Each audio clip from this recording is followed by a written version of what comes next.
My brother came into Mom's kitchen carrying 2 identical gift bags and the expression of a man who'd arrived just in time to receive credit.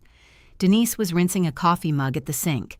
Tasha stood by the refrigerator trying to explain why Mom couldn't replace her prescribed exercises with walking around Macy's when the weather improves. Evan leaned toward me. Which nurse was which? I thought I'd misheard him. What? The day nurse and the night nurse. He lifted the gift bags. Tissue paper rustled. Mom told me there were 2. I don't want to give them the wrong cards. Across the kitchen, Mom went very still. Denise was a home care aide. Tasha was a physical therapy assistant. Neither worked nights. I did. For 6 weeks, I had been sleeping in the room beside Mom's, waking when her walker bumped the baseboard, washing her compression socks in the bathroom sink, and paying the part of Denise's bill that insurance didn't touch. Evan watched my face change. "What?" he asked again, softer this time. I looked past him at our mother. She picked up her water glass with both hands, although her right hand was perfectly steady. Then I looked at the gift bags. "Did she tell you that you paid for them?" That was the moment the whole story cracked open.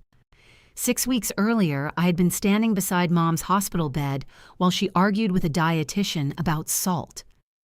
"I don't add salt," Mom said. The dietitian glanced at the laminated menu on the tray. "The bacon has quite a bit of sodium. That comes in the bacon." Mom said this as if sodium occurring naturally inside bacon was legally different from the kind in a shaker. The dietitian, whose badge said Kayla and whose face said she had already had this conversation 900 times, turned to me. "We recommend keeping processed meats to a minimum during recovery." "I know," I said. Mom looked offended. "Why are you saying it like she's going home with me?" Kayla paused. I paused. The discharge coordinator had spent 40 minutes that morning explaining why Mom couldn't be alone after spinal surgery. She wasn't paralyzed. She wasn't helpless. Those were the 2 words Mom kept using as if there were no territory between them. But she couldn't bend, lift, twist, drive, shower without someone nearby, or climb the 14 stairs to her bedroom. Her answer to all of that was that she had climbed those stairs since 1988. "So has the carpet," I'd said. "That doesn't mean it should." She hadn't laughed. "I'm only staying a few nights," I told Kayla. "Then we'll have someone coming in." "We haven't decided that," Mom said. "Yes, we have. You decided it, because you tried to pick up your slipper with a barbecue tong this morning. It worked. You dropped the tong." "I didn't need the tong after I had the slipper." Kayla pressed her lips together. I could tell she liked Mom despite herself. Most people did at first. Diane Bennett had silver blonde hair she wore in a smooth chin-length bob, pale blue eyes, and a soft voice that made every unreasonable statement sound like it ought to be embroidered on a pillow. I had inherited her eyes, but not her delivery. According to Mom, this was one of my problems. My phone buzzed in my pocket. I already knew who it was because Evan had texted 4 times since breakfast. "How's she doing? Any update? They let her out yet? Need anything?" The last one was his favorite. It was broad enough to sound generous and vague enough to require no immediate action. I typed, "She's being discharged at 3. Can you meet us at her house?" 3 dots appeared, vanished, appeared again. "Can't today. Crew problem in Fairfax. Tomorrow?" I stared at the message. "What does your brother say?" Mom asked. "He can't make it. He has a crew problem." I hadn't told her that part. She gave me a small, satisfied smile. "He called earlier." Of course he had. Evan called Mom on speakerphone while driving between jobs. He was always between jobs, which made him impossible to pin to any location where a task might be waiting. "He's coming tomorrow," she said. "He's got something special planned for the downstairs bathroom." "The grab bars?" He didn't say. He told me on Monday. Mom adjusted the blanket over her knees. "Well, don't ruin the surprise."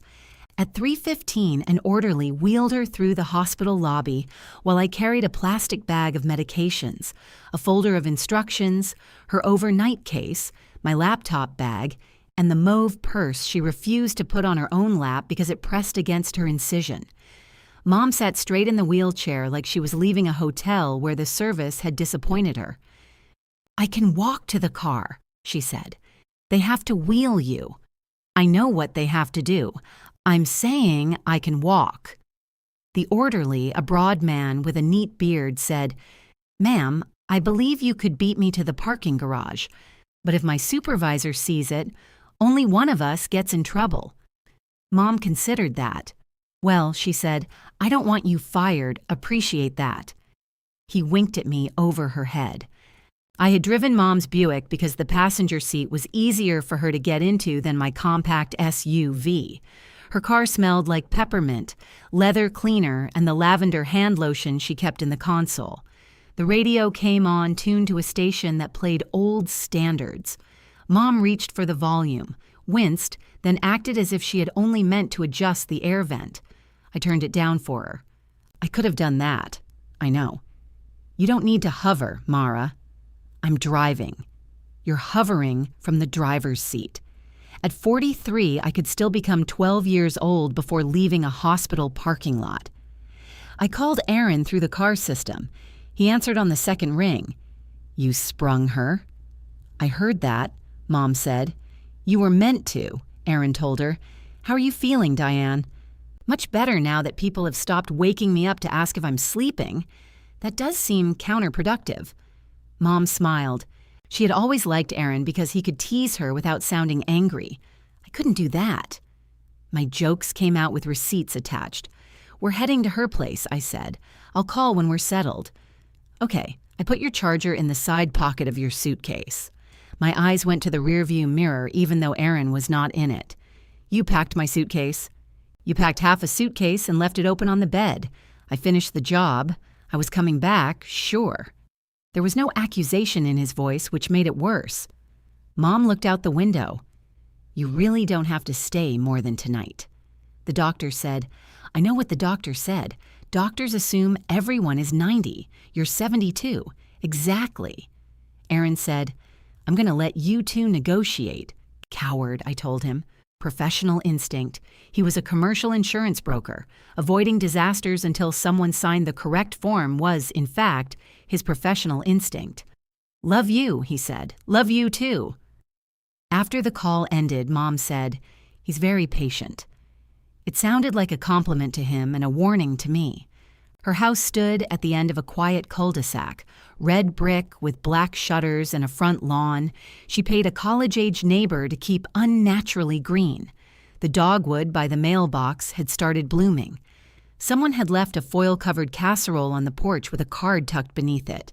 Mom's first concern was not the steps, her incision, or whether she could make it inside without falling. "Who left food in the sun? It's 61 degrees. That foil is warm."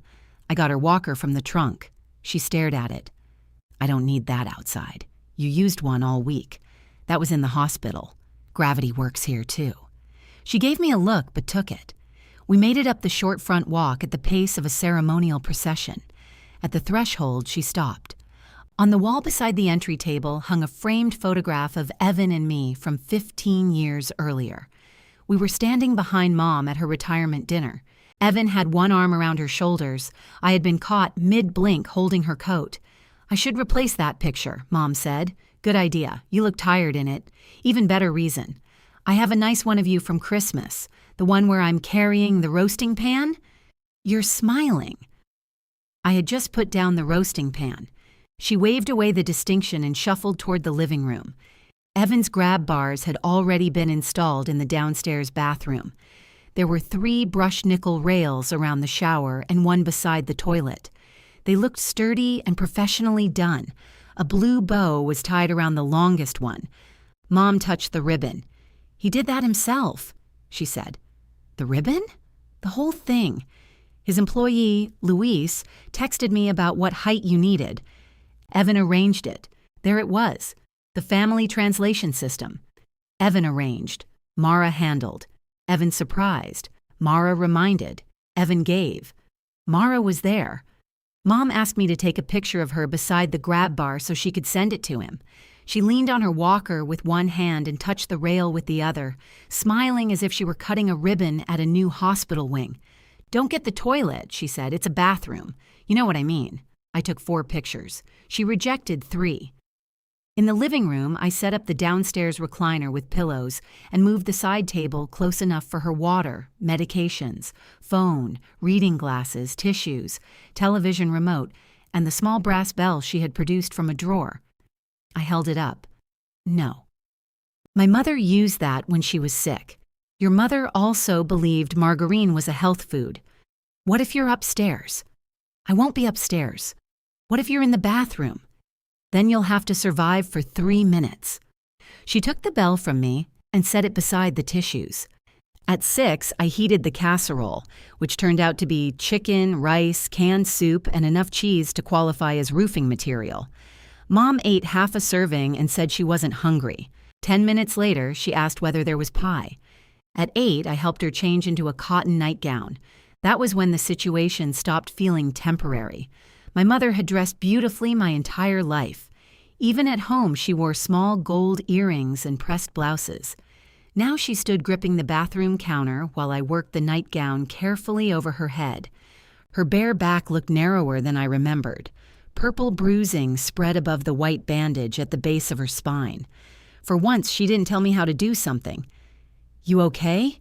I asked. "I look terrible." "You look like you had surgery." "Same thing." I wanted to hug her, but there was nowhere safe to put my arms. She caught my eyes in the mirror. "Don't make that face." "What face?" "That worried one. You got it from your father." Dad had been dead 7 years. Mom could still recruit him into an argument faster than anyone alive. I helped her into bed in the downstairs guest room. She complained that the sheets smelled stale, the mattress was too firm, and the clock made a humming noise I couldn't hear. Then she reached for my wrist. "You're a good girl, Mara." I was old enough to have gray in my hair, but those 6 words still found the softest place in me. "I'll be right next door," I said. "You don't need to fuss. Your brother's taking care of everything." I looked at her. What does that mean? She released my wrist and settled back against the pillows. "He's paying for my care," she said, like I was strange for not already knowing. "Paying for what care?" "The care I need. We haven't hired anyone yet." Mom closed her eyes. "Then I suppose he'll be paying for the care we haven't hired yet. Did he give you money?" "Mara, I just had my spine cut open. I'm not discussing my finances at bedtime. You brought it up. I was reassuring you. It was working in the opposite direction. How much did he give you?" Her eyes opened again. "That is between Evan and me. If I'm arranging the care, I need to know the budget. He said to get whatever I need." That sounded like Evan. Whatever you need was his second favorite phrase after need anything. It suggested unlimited generosity without requiring a number. Still, I wanted it to be true. I wanted my brother to have understood the situation before I did and quietly taken care of the part he was best equipped to handle. Evan's business employed 12 people. He owned 2 company trucks, sponsored a golf tournament every spring, and once bought a $4,000 grill because a salesman told him it could connect to Wi-Fi. Paying for a homemade would not strain him the way it would strain me. "Okay," I said. "We'll call the agency tomorrow, not tomorrow." "Why? I just got home. Let me see what I can do for myself. You can't put on your own nightgown. I'll wear this one longer."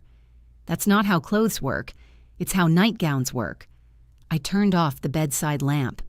Behind me, she said, "Leave the hall light on." I left it on. The brass bell rang at 10:22. I had made up the fold-out chair in the small room that had been Dad's office. Mom still called it that, although she had removed his desk, donated most of his books, and filled the closet with wrapping paper. I had just found a position where the chair's metal support wasn't pressing into my hip when the bell gave 3 sharp little chimes. I ran into her room. Mom was propped on one elbow. "You don't have to come in like the house is on fire. You rang a bell. I need my lip balm." It was on the table 6 inches beyond her fingertips. I handed it to her. "Thank you. Anything else?" "No." The The bell rang again at 11:05 because she heard a noise by the back door. At 12:18, she needed help getting to the bathroom. The trip took 11 minutes each way because she refused to let the walker touch the bedroom rug. "It catches," she whispered. "It doesn't. I can feel it catch." "That's the fringe." "Exactly." At 1:40, she was cold. At 2:15, she was hot. At 3:03, I woke without the bell because I heard the walker knock against the wall. I found her halfway to the bathroom by herself. "What are you doing?" She jumped, which was not something a 72-year-old woman with a fresh spinal incision should do. "Don't sneak up on me. I'm not sneaking. I'm wearing slippers with rubber bottoms. I didn't want to wake you." "That's why the bell is there." "You said you hated the bell." "I hate the bell. Use the bell." She looked so tired that my anger drained before it reached my mouth. I put one hand near her elbow without touching it. She hated being steered. When we got back to bed, she caught the edge of my sleeve. "Stay a minute." I sat in the chair beside her. The digital clock painted the room blue. In that light, her face looked softer and older. "I'm afraid I'll move wrong," she said. It was the first honest thing she had said since the surgery. "The doctor said the hardware is secure." "I know what he said. You're doing everything right. I tried not to call you, I know." She rubbed the sheet between her fingers.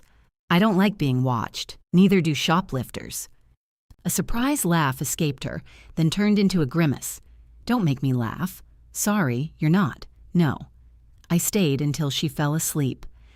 At 7, I made coffee strong enough to remove paint and carried my laptop to the dining room. My first meeting was at 8:30.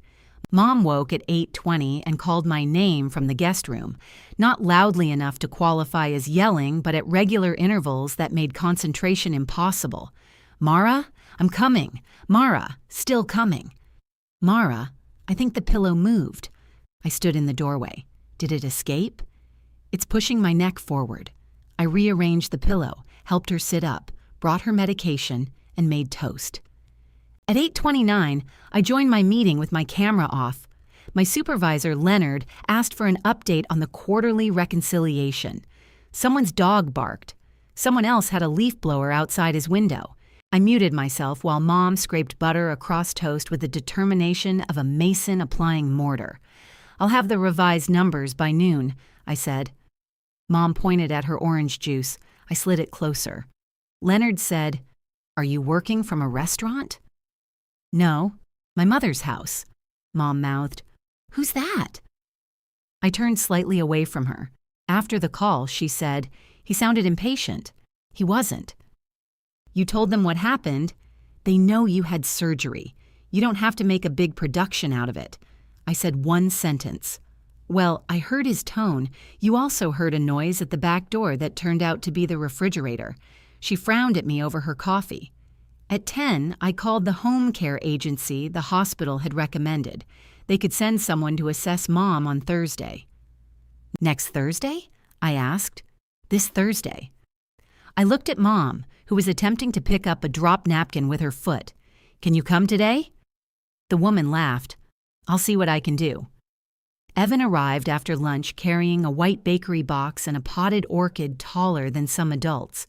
Mom's entire face changed when she saw him. "There he is. Look at you." He bent to kiss her cheek. "Home already?" I told them I recover quickly. He set the orchid on the coffee table directly in front of the television. Mom touched one purple bloom. "You shouldn't have. Sure I should." I moved the plant to the windowsill. Evan gave me a one-armed hug. He was 46, 3 years older than me, with thick brown hair, an expensive watch, and the kind of shoulders that made men trust him with construction estimates. He smelled like sawdust and the citrus hand cleaner he kept in his truck. "You get any sleep?" he asked. "Some." Mom said, "She slept fine." Evan opened the bakery box. I brought eclairs. She's supposed to limit sugar. I had surgery on my back, not my mouth. He looked at me as if I was being unreasonable. "One won't kill her." Wonderful standard. Mom reached into the box. "You want half?" Evan asked her. "No." He smiled. "That's my girl. My girl." He could say that to her. If I had tried, she would have reminded me she was my mother. Evan inspected the grab bars, tugging each one with both hands. Luis did good work. Mom looked at me. I thought you did them. I had to be on the Henderson job. He didn't notice her disappointment, but I told him exactly what to use. They're beautiful, she said quickly. Beautiful might be stretching it. I love the finish. It matches the fixtures. They spent several minutes admiring brushed nickel while I divided an eclair in half and put the other half back in the box before Mom could object. When she went to the bathroom, Evan helped her stand. He did it too quickly, pulling with both hands until she gasped. Easy, I said. I've got her. You can't pull her arms. I'm not pulling. You're absolutely pulling. Mom said, stop arguing over me like I'm a sofa. Evan slowed down. I brought the walker. Once she was safely in the bathroom, he lowered his voice. How bad is it? Did you read the discharge instructions I sent? I skimmed them. She needs someone here all the time for now. She can't shower alone or make meals, and she's not supposed to bend, lift, or twist. Okay, I'm calling the agency. Good. She said you were handling it. I am handling it. He leaned against the wall. Then why are you telling me because she said you told her to get whatever she needs? Yeah, whatever she needs. There it was again. Before I could ask what that meant in dollars, the toilet flushed, and Mom called, I'm ready. Evan stepped away from the wall. We'll talk later. We didn't. He stayed 40 minutes. Before leaving, he carried the bakery box into the kitchen, ate a second eclair over the sink, and told me to call if things got rough. They're rough now. He wiped powdered sugar from his thumb. You know what I mean. No, I don't. He kissed the top of my head, an old trick that made disagreement look like affection. You've always been good in a crisis. Then he left for Fairfax. Denise came the next afternoon. She was 60, compact and strong, with close-cropped gray hair and purple-framed glasses. She wore navy scrubs beneath a camel coat and carried a tote bag that said, I'm not bossy. I'm efficient. Mom noticed the bag. I don't respond well to bossy people. Denise took off her coat. Neither do I. They studied each other.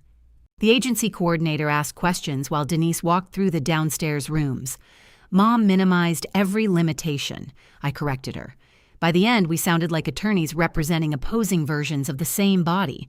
Can you shower independently? The coordinator asked. Yes, Mom said. No, I said. I can stand in the shower. You can't get your underwear off without barbecue equipment. Denise turned away, but I saw her shoulders move. Mom glared at me. That happened once. The initial recommendation was 4 hours each weekday morning. Denise would help with bathing, dressing, breakfast, laundry, light housekeeping, and the exercises Mom was supposed to do twice a day.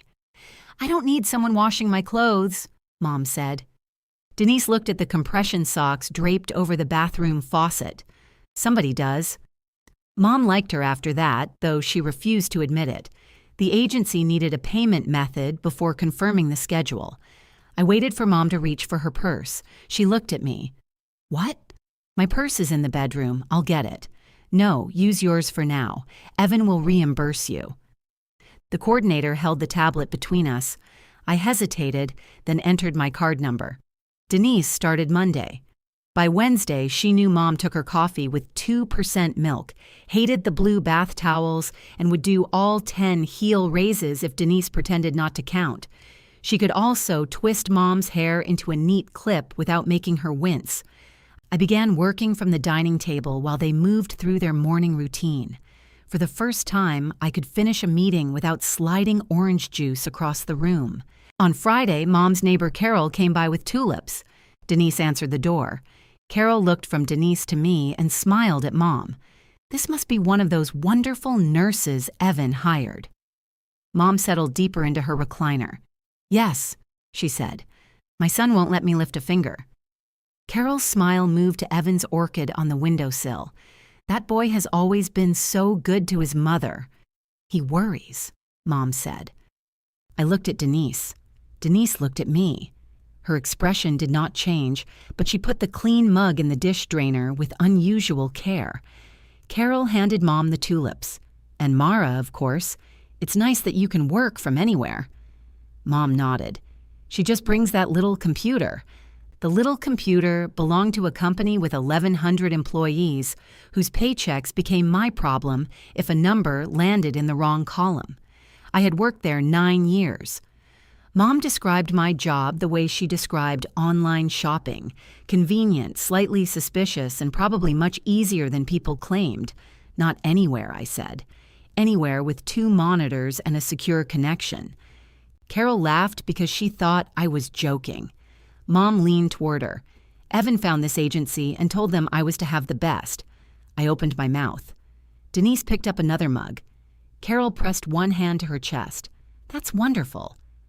Denise is a home care aide, I said. Mom glanced at me. I didn't say she wasn't. You called her a nurse. Oh, people use that word for anyone who helps after surgery. People who aren't nurses usually don't. Denise turned from the sink. I've been called worse. Carol laughed again. She had the nervous laugh of a woman who could sense a family argument but didn't know where the exits were. After she left, Mom buried her nose in the tulips. You embarrassed her. I embarrassed her? She was being kind. You told her Evan hired Denise. He arranged for my care. I called the agency because I had just gotten out of the hospital, and I'm paying the agency.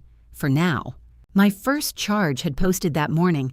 It was more than our monthly car payment. Mom began separating the tulip stems. Your brother has given me money. How much? We had this conversation. No, you ended this conversation. I am not showing you my bank account. I'm not asking to see your bank account. I'm asking whether Evan is reimbursing me. Yes. When? When we settle everything. What does that mean? It means I don't want to talk about money while my neighbor's flowers are dying in my hands. They've been here 3 minutes, and you're already ruining them. Denise stepped between us and took the tulips. Vase? She asked. Mom pointed toward the cabinet beside the refrigerator. Denise found a green glass vase, filled it at the sink, and said nothing. That was one of the reasons I trusted her. She didn't pretend not to hear things, but she didn't turn them into entertainment either. Mom watched her trim the stems. I'm tired, she announced. Denise helped her back to the guest room. When she returned, I was still standing by the dining table with the agency charge open on my phone. Denise glanced toward the hallway. You want advice you didn't ask for? Always.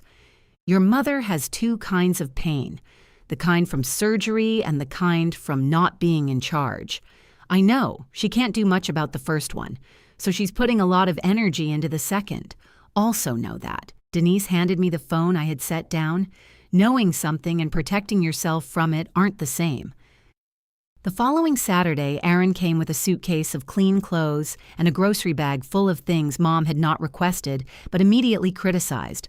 Low-sodium soup tastes like warm rain, she told him. That's why I brought crackers. Those are low-sodium, too. I'm trying to keep the theme consistent. He kissed her forehead. She smiled and let him adjust the pillow behind her back without telling him he had done it wrong. I followed him to the kitchen. You brought my black pants? 2 pairs. My gray cardigan? Yes. The soft one or the fitted one? He stared at me. You own 2 gray cardigans? I own 4. You know this. I know you own a lot of clothing the color of office carpeting. I laughed harder than the joke deserved. He reached out and rubbed beneath my right eye with his thumb. You look beat. I'm fine. Your eye is twitching. It does that. It does that when you're not fine. Behind us, Mom called, Aaron, did you bring regular coffee? He looked toward the living room. I brought half-calf. That is not a real thing. It's in a real bag. He lowered his voice. How long are you staying? I don't know. Mara. She still needs someone overnight. I thought Evan was paying for overnight care. So did I. I mean, he is. Mom says he is. Did Evan say that? The refrigerator motor came on. For a few seconds, it filled the silence. I haven't asked him directly. Why not? Because she says they have an arrangement. Aaron leaned back against the counter. Your card got charged $1,280. It's 2 weeks. I know what it is. We have enough in checking. That's not my point. What is your point? My point is that your mother told you your brother was covering this, but somehow we're covering it and you're afraid to ask a simple question. I'm not afraid. Then ask, Mom called. I can hear whispering. Aaron closed his eyes. We're discussing coffee, I called back. You don't need to whisper about coffee. He looked at me. I looked at him. Then we both started laughing silently, which was the kind of thing that made me remember why I had married him. That night, he slept with me on the fold-out chair. Slept was generous. The chair was barely wide enough for one adult and held two only if neither valued circulation. At midnight, Mom rang the bell because her calf hurt. At 1:30, she called because she couldn't find her reading glasses. They were on her face. At 3, I heard the walker. Aaron sat up beside me. Is this every night? Not every night. The brass bell rang. Most nights, I admitted. He put his feet on the floor, but I stopped him. She'll hate it if you go. Why? Because she doesn't want you to see her like that. She's fine with you seeing her like that? The bell rang again. Yes, I said. I didn't understand the answer until I heard myself say it. Mom improved in increments small enough for her to deny them. She stopped needing help to stand, but still wanted someone close. She graduated from the walker to a cane inside the house, then used the cane only when Denise was watching. She could dress herself if her clothes had no buttons below the waist. She could make tea, but not carry it while walking. Tasha came twice a week to guide her through exercises and monitor her progress.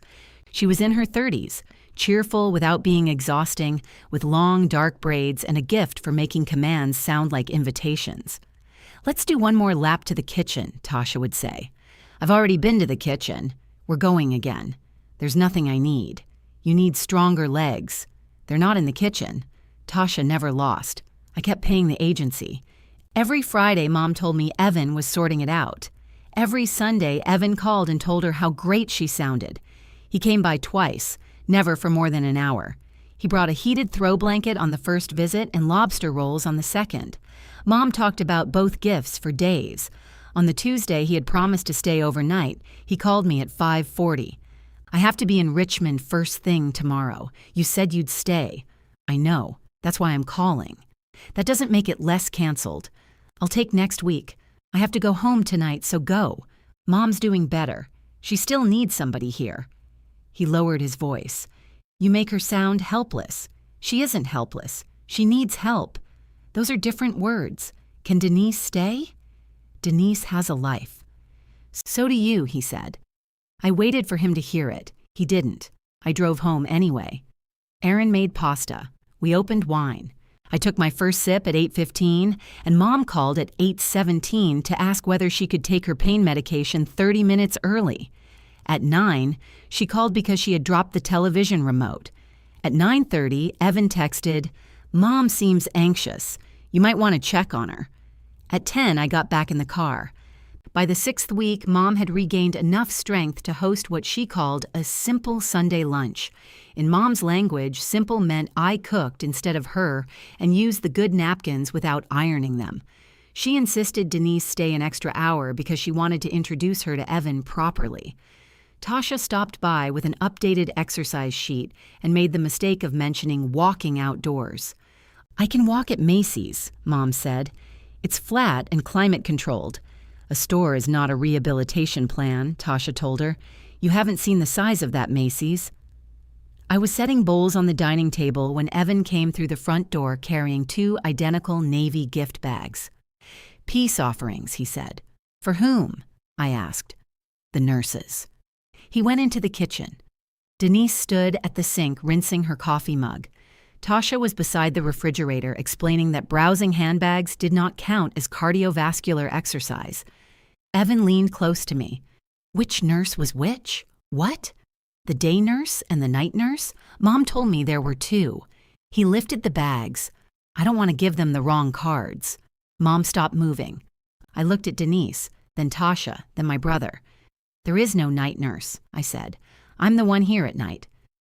The gift bags lowered an inch. I thought you were just staying over sometimes. Did she tell you that you paid for them? Evan's eyebrows drew together. Paid for what? The agency. Denise, the care you supposedly arranged? He looked at Mom. She gripped her water glass with both hands. I paid for the bathroom, he said. Nobody answered. And the blanket, he added, as if that might be the missing expense. I bought the heated blanket. Evan, Mom said, don't let her turn this into something ugly. His face changed then. Not much, but enough. Did I give you money? Mom glanced toward Denise and Tasha. This is not an appropriate conversation in front of people. Denise placed her mug in the drainer. Tasha folded the exercise sheet. I'm sorry, Evan said to them. I'm just trying to understand why my sister thinks I've been paying you. Mom's voice sharpened. Because you told me you would help. With anything you needed. This is what I needed. You never asked me for money. I shouldn't have to ask my own son. Evan looked at me. How much have you paid? Mom set the glass down hard enough to splash water across the table. Mara doesn't mind, she said. I mind. Mom blinked as if a chair had spoken. Denise picked up her coat from the back of a kitchen chair. Tasha, you ready? Tasha slid the exercise sheet beneath the magnet on the refrigerator. Very. No, Mom said. You don't have to leave. Denise put on her coat. We do if we want to remain employed. I didn't mean anything insulting. You're discussing who pays us. That's above my pay grade, which is a phrase I finally get to use correctly. Tasha covered a smile. Evan held out one of the gift bags. These are for you. Thank you, but I'm not the night nurse. He looked at the second bag. There isn't one, I said. Denise gave Mom a quick squeeze on the shoulder. I'll see you Monday morning. Wait, I made lunch. You made lunch? I asked. Mom ignored me. Denise's gaze moved to the roast chicken I had taken out of the oven, the salad I had washed, and the rolls I had arranged in the basket Mom kept directing me to rotate. Looks wonderful, she said. She and Tasha left through the front door. The latch clicked. Somewhere outside, Tasha laughed. Mom stared after them. Well, that was rude. They were trying to give us privacy. They had privacy. Nobody was speaking to them. We were speaking about them. Evan set both gift bags on the counter. How much? Don't, Mom said. He was looking at me. How much have you paid? The agency charges my card every week. How much? $640 a week. His eyes narrowed while he did the math. Evan could calculate a construction estimate in his head, but personal numbers always seemed to require emotional preparation. Almost $4,000, $38.40, for mornings, 4 hours, 5 days a week. What do they do for $640? Mom drew herself up in the recliner. They bathe me. That stopped him. Evan had always behaved as though our mother's body began at the neck. He could discuss her spine, her blood pressure, and the exact location of her pain. The possibility that somebody had to help her remove her underwear belonged to a category of fact he preferred subcontracted. Oh, he said. And laundry, I added. Breakfast, exercises, changing the bed, keeping her from reaching under furniture with kitchen tools. That happened once, Mom said. Evan rubbed one hand over the back of his neck. I thought insurance covered this. It doesn't. The hospital sent them. The hospital gave me a list. Well, why didn't you tell me? Mom jumped in. She didn't need to. I looked at her. You told me he was paying. I told you he was taking care of it. You used the word paying. You've become very literal lately. There aren't many figurative ways to charge a credit card. Evan pulled out a dining chair and sat. Did she ask you for money? No. Did you offer? Yes, he said. I said if she needed anything, she should tell me. She did tell you, Mom said. I told you I had nurses. You said they were arranged. They were. By Mara. I had just had surgery. The volume of her voice startled all of us. For 6 weeks, Mom's pain had been the answer to every practical question. It had been a good answer. She'd been frightened, medicated, cut open, stitched shut and sent home to a body that no longer obeyed her. But the incision was healing. She could walk to the kitchen with a cane. She could stand long enough to direct the placement of a salad bowl. Her pain was real, and she had also learned how efficiently it could clear a room. Evan lowered his voice first. Mom, nobody's blaming you for needing help. You are both interrogating me in my own house. We're asking why you told Mara I was paying for something I knew nothing about. You said you would help. That's not the same as giving you $4,000. So your offer had a limit. Everything has a limit. Mom's eyes moved to me. Not everything, her look said. I took the carving knife from the counter and returned it to the wooden block. It seemed like an intelligent precaution. Evan leaned forward, forearms on his knees. Mara, if you needed money, you should have called me. I didn't know I needed to call you. She said you'd already given it to her. You never thought to check? You never thought to ask who was bathing her? His jaw tightened. You like handling things. That isn't an answer. You do. You take over, and then you get mad because nobody stopped you. I laughed once. It came out hard enough that Mom flinched. You walked in today and couldn't identify the people you supposedly hired. I didn't say I hired them. No, Mom said it for you. What was I supposed to do? Request resumes? She told me everything was covered. By whom? Insurance. You? I don't know. That's my point. No, your point is that you did more than me. Fine, you did. Mom said, Evan. The warning in her voice was automatic. She used it whenever he got close to admitting fault, as if accountability were a curb he might trip over. He stood abruptly. I'll send you money. That's not what I'm asking for. You just told me the exact amount. Because you asked. So I'll pay it. Can you? The question escaped before I could soften it. His face closed. What's that supposed to mean? Mom said you're having business problems. Mom's hand went to her chest. I did not say problems. You said crew problems. You said cash flow was tight. I said contractors have expenses. Evan looked at her. You've been discussing my business with Mara? Only because she kept pushing. I asked whether you'd given her money. And now look what you've done, Mom told me. The roast chicken rested under foil between us. Butter congealed in a little white dish. The good cloth napkins waited at 3-place settings like optimists. Evan picked up his keys. Where are you going? Mom asked. I have things to do. We haven't eaten. I'm not hungry. You brought gifts. He glanced at the bags and seemed to hate them. They're coffee cards. Give them to Denise and the other woman.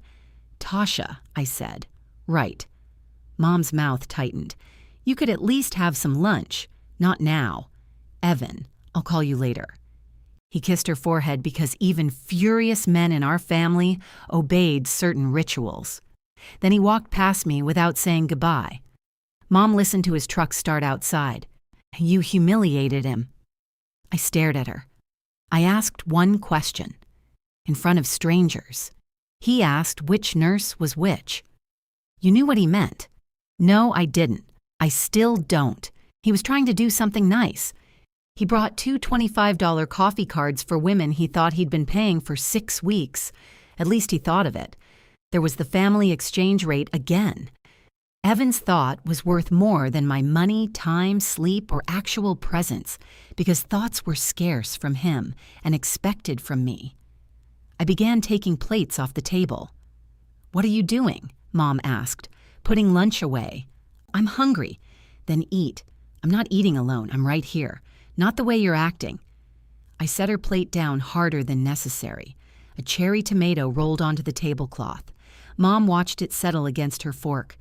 You've always been jealous of him. The sentence was so old it had grooves worn into it. I'm not jealous of Evan. You're jealous of the way people respond to him. That's a more creative version. He's warm. He makes people feel good. He was here 40 minutes last week. He runs a company. I run a department. From a dining table. I looked at the laptop behind her flowers.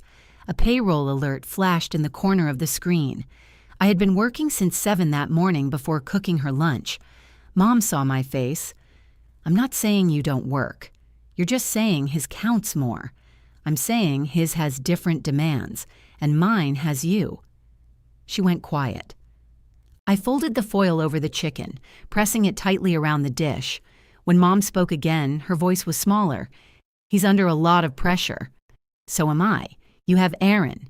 You have a stable paycheck. Evan has employees depending on him. My company has employees too. You know what I mean. I never know what you mean. Apparently words are very flexible in this house. She pushed her plate away without eating. I wanted him to feel useful. I stopped smoothing the foil. What? He feels guilty that he can't be here. Did he tell you that? A mother knows. Does a daughter know? She looked down at her hands. I sat across from her. You told Carol he hired Denise. You told me he was paying. You told him I was just stopping by. Why? I didn't want him worrying. You wanted me worrying? You don't fall apart when things get hard. It was meant as praise. That was the terrible part. What do you think happens to me? Mara. No. Where do you think it goes when I'm tired or scared or angry? Do you think it just evaporates because I'm good at making phone calls? You've always been capable, and he's always been protected. I protected both of you. When? Her face changed. That's cruel. I'm asking. I depended on you because I could. That is not a punishment. It feels like one. She picked at the edge of her napkin. Evan needs encouragement, she said. You don't need credit from me. You know how much I depend on you. For a moment, the only sound was the hum of the refrigerator. I thought of every grocery bag carried in from her car, every password reset, every Sunday cut short because she heard a noise in the furnace, every time she praised Evan for calling while I stood at her sink washing the cup she had used during the call. You can't use dependence instead of gratitude, I said. Her eyes filled. I hated that I noticed. I hated that noticing still worked. I'm tired, she whispered. I helped her back to bed. That evening, Aaron called while I stood in the kitchen eating cold chicken over the sink. The 2 gift bags were still on the counter. Did you ask Evan? He said. He asked me. I told him what happened. Not every word. I skipped the part about being capable because saying it aloud would have broken something I still needed to use. Come home, Aaron said. I can't tonight. Why? Because she's upset. He was quiet.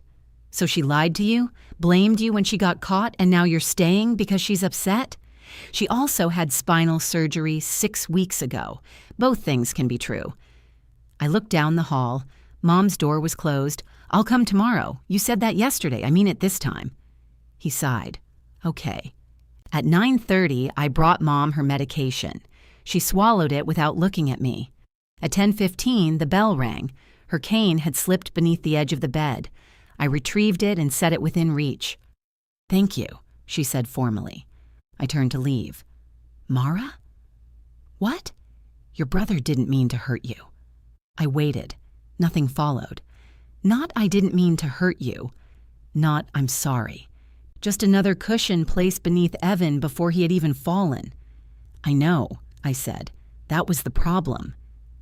Denise found the gift bags the next morning. She lifted one by its cord handles. What's this? Evan brought those for you and Tasha, Mom said from the recliner. Her tone suggested the previous day had ended with hugs instead of a slammed door and untouched chicken.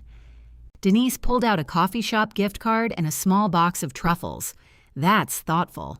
He felt terrible that you left before lunch. He has my number at the agency if he wants to apologize. Apologize for what? For asking your daughter which nurse was which.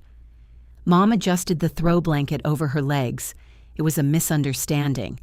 Denise looked at me. I had slept maybe 4 hours. My neck felt welded in the wrong position, and I had a red crease down one cheek from the fold-out chair's decorative seam. Apparently, I said. Mom picked up her coffee. Evan thought there were 2 nurses because that's how I described the care. It was easier than giving him everyone's job title. You described care he paid for, I said. I never said that to him. No, you said it to me and everyone else. Denise slid the gift card back into the bag. Thank him for me, but I can't take this. Mom looked genuinely offended. It's $25. That's not why. Then why? Because this family is having a fight about who hired me, and I don't want a gift being entered as evidence. I laughed before I could stop myself. Denise smiled. Mom did not. "I'm not asking you to take sides," Mom said. "Good, because I charge more for that." Denise set the bag on the counter and went to gather towels for Mom's shower. When they were out of the room, my phone vibrated. A bank notification showed Evan had sent me $1,000. The note read, "Mom care." A second message followed. "That's what I can do right now. We need to talk." Mom was right about one thing. $1,000 was not nothing. It was more than she had ever asked him for directly and more than he usually spent on anyone without receiving a physical object in return. It was also less than a third of what I had already paid. I typed "thank you," deleted it, typed "got it," deleted that too, and locked my phone. Aaron arrived at noon to take me home. I had said I could drive. He had said he knew.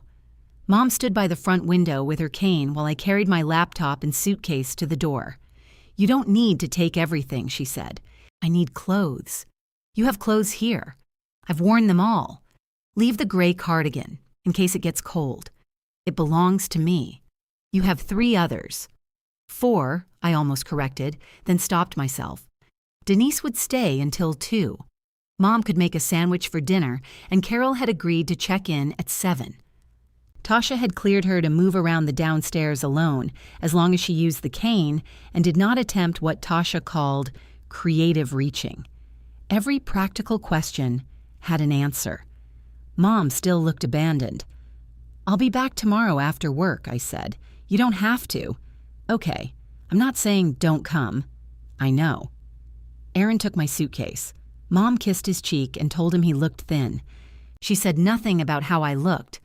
In the car, he waited until we turned off her street. "How'd she take it?" "She asked me to leave my cardigan." "That bad?" "Worse." The soft one. He reached across the console and squeezed my knee. I slept through most of the afternoon.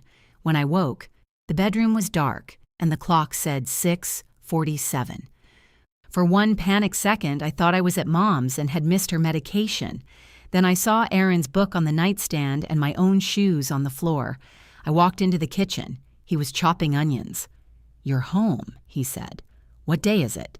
"Still Sunday? Did she call?" "Twice." I reached for my phone. He put down the knife. "She's fine. You answered." "The first time. She wanted to know where you keep the extra batteries for her television remote." "They're in the drawer beside the refrigerator," I told her. "How did you know? You've told me 17 times. What was the second call?" She left a message saying Denise took the green bath towels home by mistake. She didn't. I figured. I played the message anyway. Mom's voice sounded composed and wounded. "Mara, when you have a minute, please call me. I seem to be missing 2 bath towels. I don't want to accuse anyone, but I know where I keep my things." I put the phone face down. Aaron resumed chopping. "Evan sent me $1,000. Okay? That's all you have to say? What do you want me to say?" "I don't know. You're the one who wanted me to ask him. I wanted you to ask what was true. I didn't say he had to pay every dollar." My defenses rose so quickly I could feel them happening. "I didn't say he did. You sound angry that he didn't. I'm angry that Mom lied." "Then be angry at her." "I am." "No, you're managing her towels from 90 minutes away." I sat at the kitchen island. The onions stung my eyes from across the room, which felt like an unfair advantage. "We were supposed to use that money for Maine," I said. "We can postpone Maine. We already postponed Maine. Then we'll go somewhere closer." "That's not the point." "I know. Our 10th anniversary had been 4 months earlier. We had booked a week along the coast, then canceled when Mom's surgery was moved up. The agency charges had come out of the same account because it was the one with enough money to absorb them without setting off alarms. Aaron swept the chopped onion into a pan. "I'm not worried about the trip," he said. "I'm worried that you'll spend everything we have before you decide you're allowed to say no." The next morning, Leonard asked me to stay on after our team call. His square face filled my monitor. Behind him hung a photograph of a sailboat he did not own and had never sailed. I knew because I had once asked about it. It came with the frame. "You doing okay?" he said. Fine. Your mother? Recovering. Good. Glad to hear it. He removed his glasses, which was never a good sign. The vendor adjustment you approved Friday had the wrong effective date. My stomach dropped. Which one? Harper Logistics. I opened the folder. The date was wrong by 1 pay period. It was fixable, and no employee had been underpaid, but it was the kind of mistake I did not make. I'll correct it. I know you will. I'm sorry.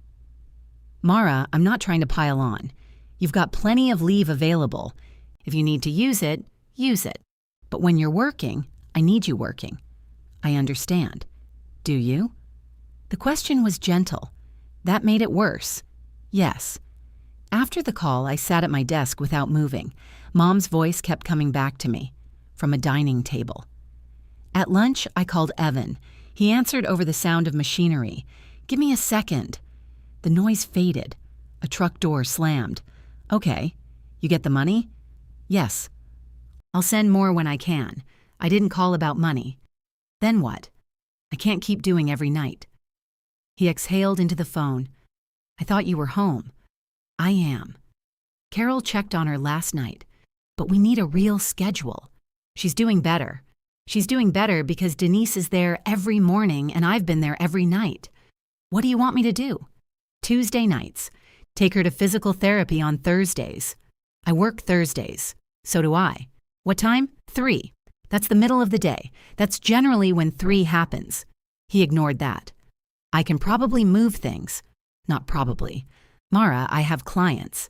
And I have 1,100 people whose payroll I can't keep approving from Mom's house while she asks me about towels. Fine. Tuesdays and Thursdays. Put them in your calendar. I said fine. I heard him turn the truck key. Did you know Mom told people you hired Denise? He was quiet for a moment. She makes things sound nicer than they are. She erased me. That's dramatic. She told people you were paying for everything while my card was being charged. I sent you money. Yesterday. What do you want from me? I want you to understand why I'm upset. I understand. You did a lot. Mom should have thanked you. I'll tell her. The offer was so absurdly Evan that I almost laughed. I don't need you to tell Mom to thank me. Then I don't know what you need. Neither did I, which let him end the call. Mom objected to the schedule before either of us had shown it to her. Evan added us to a group text labeled Mom Coverage, and she responded within 30 seconds. I do not need coverage. I am not a roof. Evan sent a laughing face. I wrote, Tuesday nights Evan stays. Thursday he takes you to PT. Mom replied, this is excessive. Then, Denise is more than enough. Then, also Tasha said, I can be alone. I called Tasha. She can be alone for periods, Tasha said. That does not mean she should be climbing stairs or showering without someone nearby, and she still tires easily. Would you put that in the group text? I would rather perform surgery on myself. On Thursday, Evan was supposed to pick Mom up at 2:30. At 2:20, she called me. Your brother is running late. How late? He didn't say. Did he call Tasha? Why would he call Tasha? Because the appointment is at 3. I canceled it. I closed my eyes. Why? He has a customer whose ceiling is open. Mom, he agreed to take you. I'm not going to have him abandon someone with no ceiling. The house has a ceiling. A section of drywall is open. You don't know that. He told me about the job. Well, I canceled. There's no reason for you to get involved. Evan called 15 minutes later. She canceled the appointment. I know, I was on my way. She said you were late. I told her I'd be there at 2:40, and she canceled at 2:20. He was silent. She does this, I said. She protects you from doing the thing you agreed to do, then acts like you did it. I was going to do it. I believe you. Do you? Today, yes. That Tuesday, Evan arrived at Mom's with Thai food and an overnight bag. Mom had put on earrings and changed into a blue blouse. She was sitting upright on the couch without her cane in sight. I don't know why everyone thinks I require a guard, she said. Evan handed me the takeout bag. See? She looks great. She looks great because Denise washed her hair and helped her get dressed. Mom touched one earring. I dressed myself. Denise buttoned the back. It's one button. I showed Evan the medication chart, the number for the agency, and where Mom kept the extra sheets. He glanced toward the guest room. Why would I need extra sheets? Because they're extra. You make everything sound ominous. Mom laughed. I drove home before dinner. At 10:30, I texted Evan. Everything okay? He replied with a photograph of Mom asleep in the recliner, her throw blanket tucked neatly over her knees. Easy. At 1:12 in the morning, my phone rang. Mom whispered my name. What happened? I need to use the bathroom. Wake Evan. He's asleep. That's why he's there. He has to get up early. Mom. And my leg is cramping. I don't think I can stand safely. Call his name. I did. Call louder. You know how deeply he sleeps. I sat on the edge of my bed. Aaron stirred beside me. Ring the bell. It's in the other room. Of course it was. Mom, yell. I'm not yelling through the house like a lunatic. You called me 90 minutes away. I didn't ask you to come. She didn't have to. At 2:41, I walked through her front door. Evan was asleep on the living room couch, one arm over his face. The television played silently. Mom's cane lay beside the guest room bed, exactly where she could not reach it. I helped her stand. As we passed the couch, Evan opened his eyes. What are you doing here? Your overnight shift. He sat up, disoriented. Why didn't she wake me? Mom leaned harder on my arm. You had a long day, she said. Evan looked from Mom to me. I had my phone right beside me. I didn't want to call your phone, Mom said. You were 10 feet away. You could have said my name. I did. I didn't hear you. That's what I told her, I said. Mom shifted her weight. Can we discuss this after I use the bathroom? Evan stood. I've got you. No, Mara already has me. I drove an hour and a half so he could have you. You didn't have to come. There it was again. She had reported a problem, rejected every available solution except me, and now the problem was that I had solved it. I eased my arm away from her. Evan's going to help you. Mom's grip tightened. You're already up. So is he. Evan came around the coffee table. For the first time, there was no playful confidence in his face. He held out one arm. Come on, Mom. She looked at him, then at me. I don't want to fall. You won't, he said. You pull too hard. His eyes flicked to mine. He remembered the first day home. I won't pull. I showed him where to place his hand near her elbow and how to let her do the work of standing. Mom corrected him through the entire process. Not under my arm. I'm not under your arm. You're too close. I'm trying to keep you from falling. Your sister doesn't crowd me. His jaw moved. I followed them to the bathroom, then stopped in the hall. You can go home, Mom said over her shoulder. I'm making sure you're steady. Evan is here. That was apparently true now that she needed to prove it. I returned to the living room and found his phone on the side table. The volume was turned all the way down. When he came back, I held it up. Did you mute this? He frowned. No. Mom called from the bathroom. I did. It kept making noises. You silenced his phone? Every time someone sent a message, it buzzed against the table. You could have moved it. I did move it. Then it lit up. Evan took the phone from me. You said you called me. I called your name. Once? I don't remember how many times. I was in pain. Her voice had begun to tremble. Evan looked toward the bathroom. His anger collapsed on schedule. It's okay, Mom. I sat down to put on my shoes. He followed me to the door. I can handle the rest, he said. I know. Then why did you come? Because she said she couldn't stand. You could have called me. I did. Twice. He checked his phone and saw the missed calls. Okay, but you didn't have to drive all this way. I was supposed to assume she was exaggerating. I didn't say that. What would you have done? I would have kept calling. And if nobody answered? He glanced down the hall. Mom flushed the toilet. I don't know, he said. That's the difference. His face hardened. No, the difference is you think coming here makes you the better person. I think coming here makes me tired. He opened the door for me. The air outside was cold enough to hurt my teeth. I walked to my car, then heard him behind me. Mara. I turned. His arms were folded against the cold. I really was going to get up if she needed me. I know. Do you? Yes. She didn't want to need you. He looked toward the lit windows of Mom's house. That landed somewhere. When I got home, dawn had begun thinning the sky. Aaron was awake in bed, his glasses on, the lamp beside him casting a yellow circle over the blankets. Is she okay? Yes. Was Evan there? Yes. Was he conscious? Eventually. I changed without telling the story. I had no energy left for the shape it would take in someone else's ears.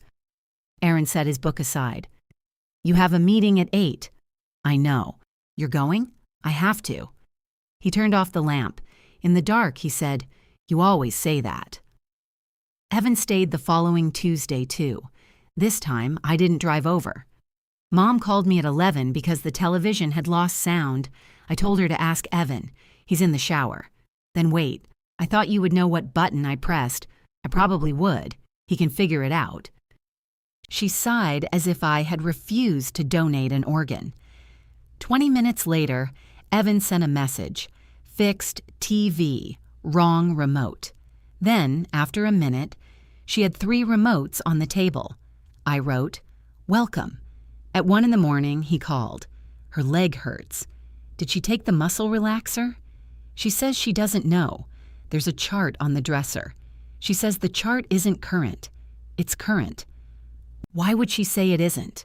Because she wants me to tell you. Mom's voice floated from the background. I can hear both of you. Good, I said. The chart is current. Evan lowered his voice. She wants you. I know. What am I supposed to do? Give her the medication on the chart, heat the microwavable pad for 45 seconds, and sit with her until the cramp eases. That's it? That's it. He was quiet. How many times have you done this? I stared at the ceiling above my own bed. I don't know. The next morning, he texted before 7. Long night. She's okay. I typed thank you and sent it before I could resent having to. The schedule began to hold, though Mom tested every seam. She rescheduled one physical therapy session because Evan had mentioned rain. She told him not to stay on a Tuesday when she thought he sounded tired. He came anyway, and she punished him by insisting she needed nothing until midnight. Then she needed everything. She saved the shower she had postponed, a load of damp towels, 3 phone calls about medical bills, and a grocery list that included 6 brands with specific size requirements. Evan called me from the supermarket. What does the regular oatmeal mean? The round container. There are 4 round containers, not the quick kind. 1 minute or old-fashioned. Old-fashioned. Why didn't she write that? Because you're supposed to know. He was silent. I'm beginning to see why you're angry, he said. It wasn't an apology, but it was the first honest plank laid between us. Mom noticed. You and your brother are talking about me, she said one afternoon. We've always talked about you. Not like this. How is this different? You're comparing notes. She said it the way a criminal might say coordinating testimony. Denise had started asking Mom to do more for herself. She placed the breakfast dishes near the sink and waited for Mom to carry them one at a time. She stopped fastening the front of Mom's blouse when Mom's hands could reach the buttons. During exercises, she counted every repetition out loud instead of pretending not to. You're being stingy with help, Mom told her. I'm being generous with independence. I have plenty of independence. Then put on your left sock. Mom managed the sock after 2 tries and resented Denise for witnessing it. Their relationship was not simply hostile. That would have been easier. Denise brought Mom a lemon from the tree in her backyard because Mom said store lemons tasted tired. Mom gave Denise Dad's stainless steel travel mug after hearing she drank coffee in her car. He would want someone to use it, Mom said. Denise ran her thumb across the faded blue stripe. You sure? It's been in a cabinet 7 years. The next morning, Denise arrived drinking from it. Mom looked pleased for hours. Then Denise encouraged her to wash her own hair. I'm paying you to help me, Mom said. I am helping. You're standing there. So you don't fall. It would be faster if you did it. It would also be faster if I carried you from room to room. We're not doing that either. Mom told me Denise had become disrespectful. She's trying to get you back to normal. I don't pay people to lecture me. You don't pay her." Mom's lips thinned. Very clever. "I didn't mean it that way. You meant exactly what you said." She was right. I was tired of protecting every sentence from its own meaning. By the 9th week after surgery, Tasha reduced Mom's visits to once a week. Mom could walk around the house without her cane and use the front steps if someone stood nearby. She was still stiff in the morning, and fatigue made her unsteady. She needed help with the shower, laundry, and anything below knee level, but not 4 hours every weekday. Denise suggested reducing her schedule to 3 mornings. Mom heard it as rejection. "Are you trying to leave?" "I'm trying to help you need me less. That isn't what I asked. It's what recovery is." Mom told the agency she wanted Denise to stay 5 days. Evan sent another $800. I covered the rest. Aaron and I stopped mentioning Maine. I went home 4 nights a week instead of 2. On the nights I stayed with Mom, I closed my laptop at 6 and refused to reopen it when she wanted help ordering something online. Progress did not feel triumphant. It felt like disappointing everyone in smaller amounts. One Friday, Aaron made a reservation at the Italian restaurant where we'd had our first date. I told Mom 3 days in advance that I would not be available. "Fine," she said.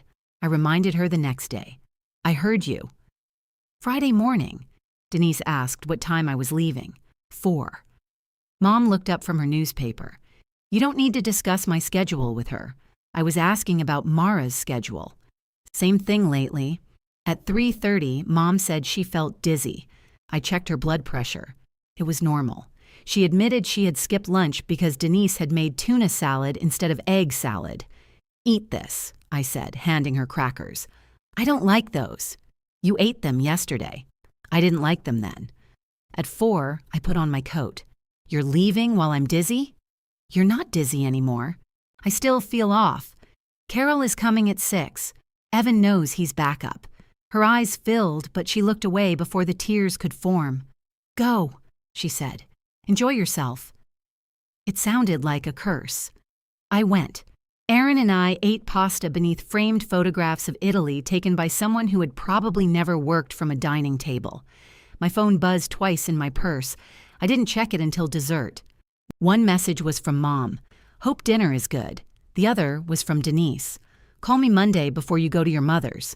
I called her from the restaurant lobby. "What happened?" "She fired me." I pressed the phone tighter to my ear. "What?" "She called the agency after you left." "Why?" "She said I overstepped by discussing reducing hours."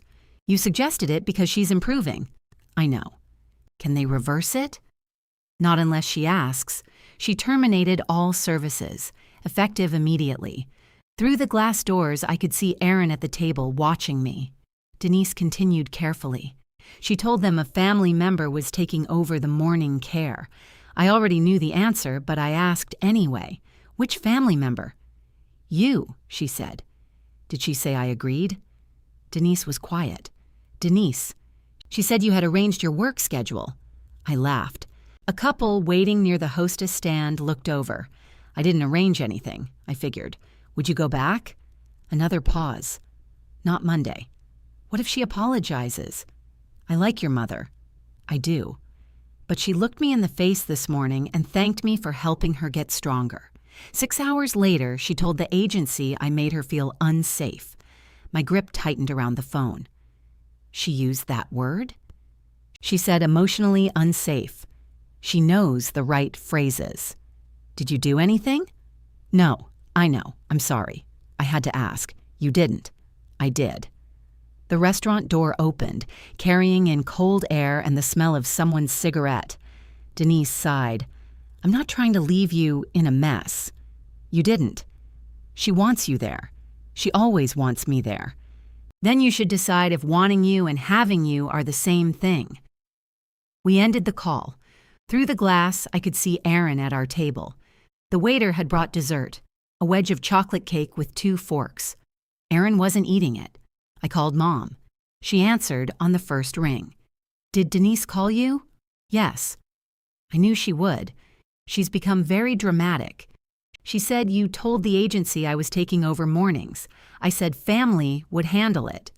Which family? You're being difficult on purpose.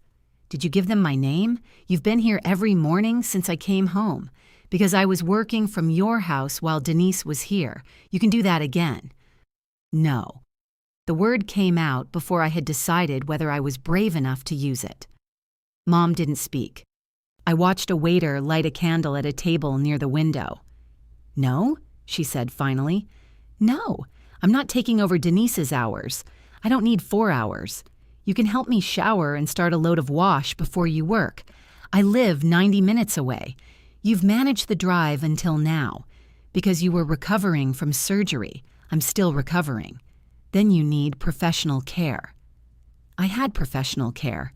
She lectured me, talked about me behind my back, and tried to reduce my hours.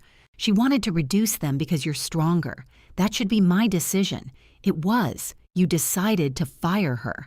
That doesn't make me her replacement. Mom's breathing changed, not quite crying, preparing to. I never thought my own daughter would speak to me this way. I never thought my mother would volunteer me for a job without asking. Helping your mother is not a job. Then why did Denise get paid? The restaurant door opened again. Mom said, "Go enjoy your dinner. I intend to. I hope it's worth it." She hung up. For a few seconds, I stood in the lobby holding the silent phone. My body was waiting for the usual next step. Call back, soften the sentence, offer Monday but not Tuesday, drive over after dessert, repair what she had broken. I went back to the table. Aaron slid the cake toward me. What happened? She fired Denise and told the agency I'd take over. His face went still. Are you? No. He searched my expression as if the word might be hidden somewhere else. No? No? What did she say? That she hopes dinner is worth it. He pushed one of the forks toward me. Is it? I took a bite. The cake was dense and bitter with raspberry filling between the layers. Yes, I said. It tasted like guilt.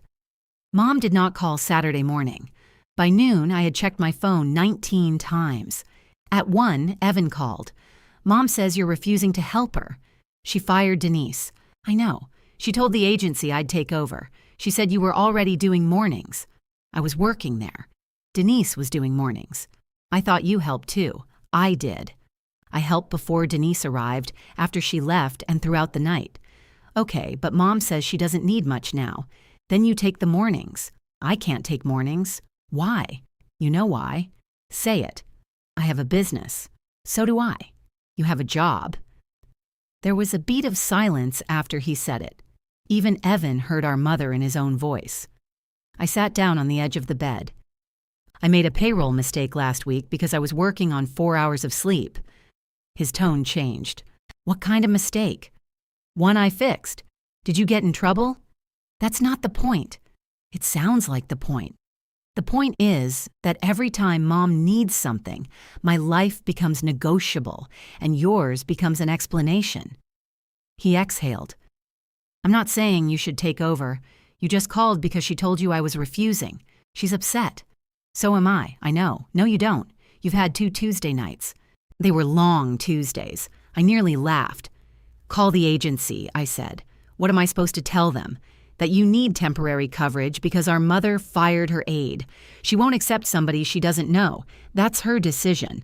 Come on, Mara. You know how she is? Yes. Do you? He was silent. I gave him the coordinator's name and number anyway. Mom opened the door herself when I arrived Sunday afternoon. She wore a cream sweater, black pants, and lipstick. Her cane stood folded against the entry table, untouched. You look good, I said. I'm exhausted. She turned and walked toward the living room without asking why I had come. A mug sat in the sink, a small saucepan soaked beside it. The house had not collapsed. No towels were on fire. Mom had prepared oatmeal for herself and survived the experience. On the couch, she tucked the throw blanket around her knees. I haven't showered. I'm sorry. You could help me. I came to talk. I'm capable of talking in the bathroom. I'm not replacing Denise. Her eyes hardened. Then why are you here? Because I'm your daughter. What does that mean if you won't help me? There was no sarcasm in the question. That was what made it hurt. It means I visit. We have coffee. I take you to lunch when you're stronger. I call because I want to hear your voice. You can't take me to lunch if I smell. Despite everything, a laugh escaped me. Mom almost smiled. Then she remembered she was angry. I don't want another stranger bathing me, she said. Denise was a stranger. She isn't now. You fired her. She stopped listening. She stopped doing things you can do yourself. I cannot wash my own hair safely. Then tell the agency you need another aide. Denise knows how I like things. Call Denise and apologize. I will not beg someone I paid to come to work. You didn't pay her. Mom looked away. I sat in the chair across from her. I'll arrange coverage for one more week. The agency can send someone else. I'll come Tuesday night and Saturday morning. Evan can handle the other nights or pay for more hours. Your brother has work. So do I. He can't sleep here and run a crew at 6 in the morning. I've been sleeping here and running payroll at 8. You work on a computer. You're doing it again. Doing what? Making my life smaller so you can fit more of your needs inside it. She pressed her lips together. I had practiced the next part during the drive. It still felt impossible to say. Next Sunday is the end. The end of what? Me being on call. I'll visit once a week. I'm not sleeping over. I'm not managing the agency. I'm not paying the bills. I'm not arranging every appointment. Her face emptied. You're abandoning me. No. What would you call it? Stopping. That's the same thing when someone depends on you. The sentence struck with precision. I looked at her hands resting on the blanket. The nails were freshly painted pale pink. Denise had done them Friday morning, hours before Mom fired her. You have choices, I said. You can hire another aide. You can ask Evan to stay here more. If you don't feel safe at home, even with help, we can look at assisted living apartments while you finish recovering. I am not moving into a home. It's an apartment with staff. It's where people put their mothers when they're tired of them. I am tired. She flinched. I wished I could pull the sentence back, not because it was untrue, but because it was. Mom's eyes filled. I thought you loved me.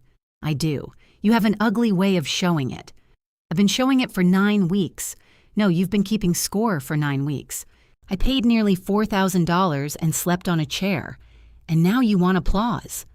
I wanted the truth. Her mouth trembled. For one wild second, I nearly told her I would stay. Not just that night. Forever, if forever. Would stop her from looking at me as if I had become unrecognizable. Instead, I moved to the couch and sat beside her. I'll help you wash your hair today, I said. But this is not the schedule starting over. She stared straight ahead. You don't have to. I know. I can wait. I know.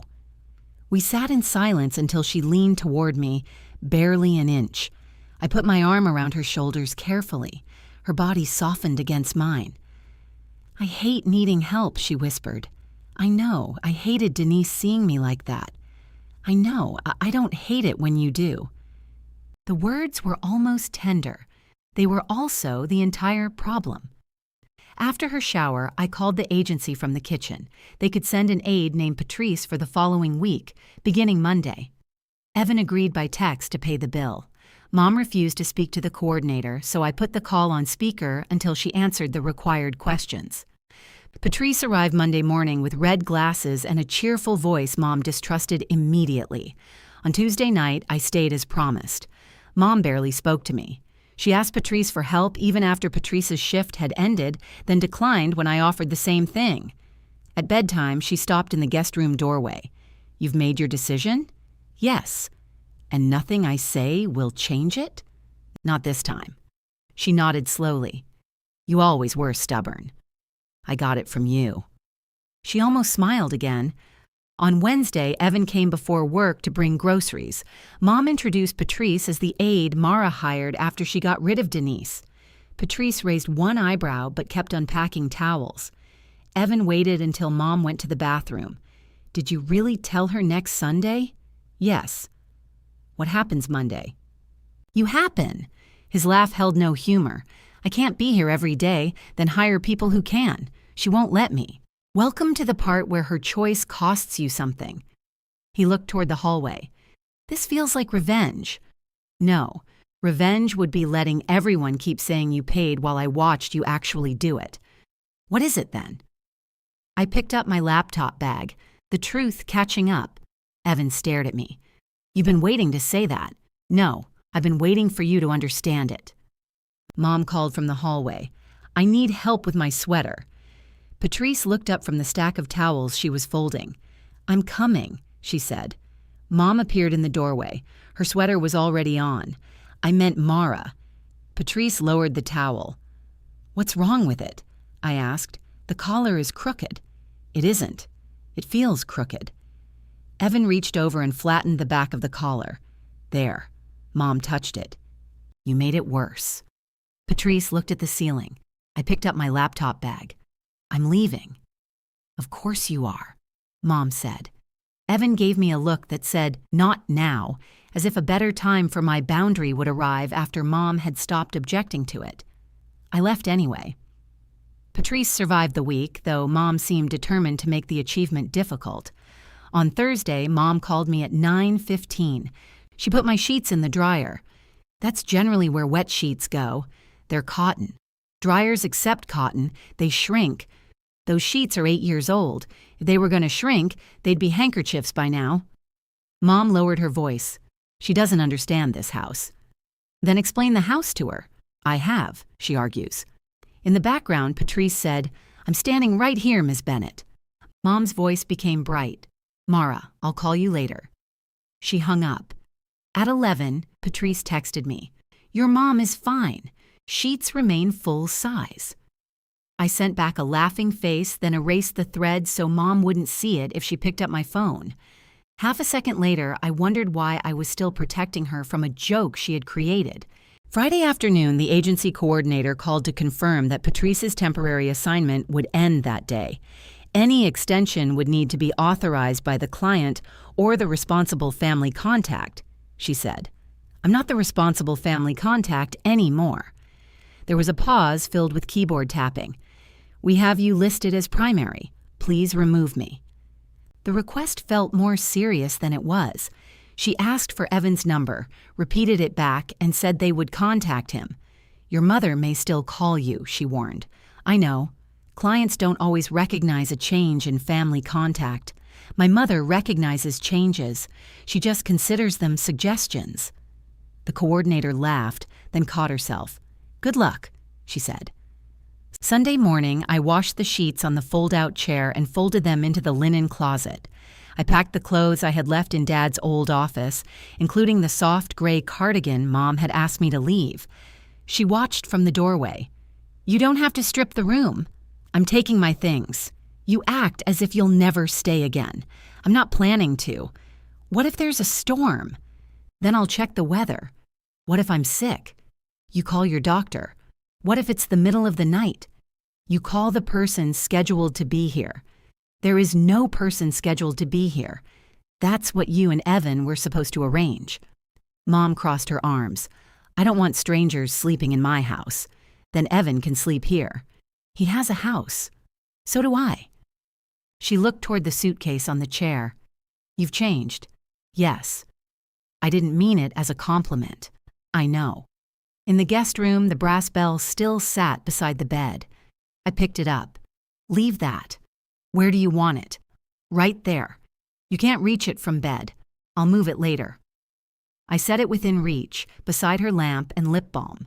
Her medication chart was taped to the dresser. I had refilled the pill organizer through Wednesday before stopping myself.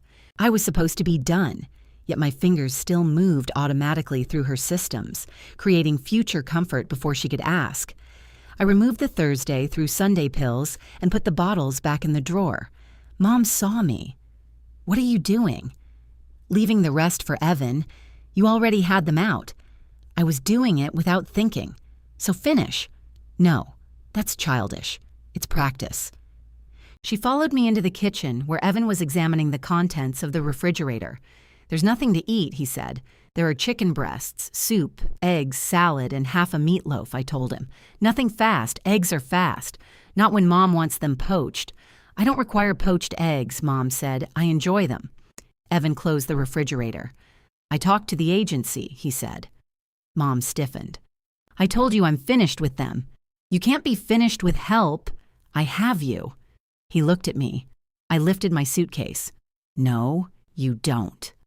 Mom's face tightened, but Evan stepped in before she could speak. "I can handle a few days. Then we'll figure something out." "Figure it out before you need it," I said. "I said I'll handle it. You also said anything she needs." "That's enough," Mom snapped. I handed Evan a sheet of paper with the agency number, Denise's old schedule, Tasha's appointment time, and Mom's medication routine. He stared at it. "This is a lot. It's 1 page. What does watch fatigue after shower mean?"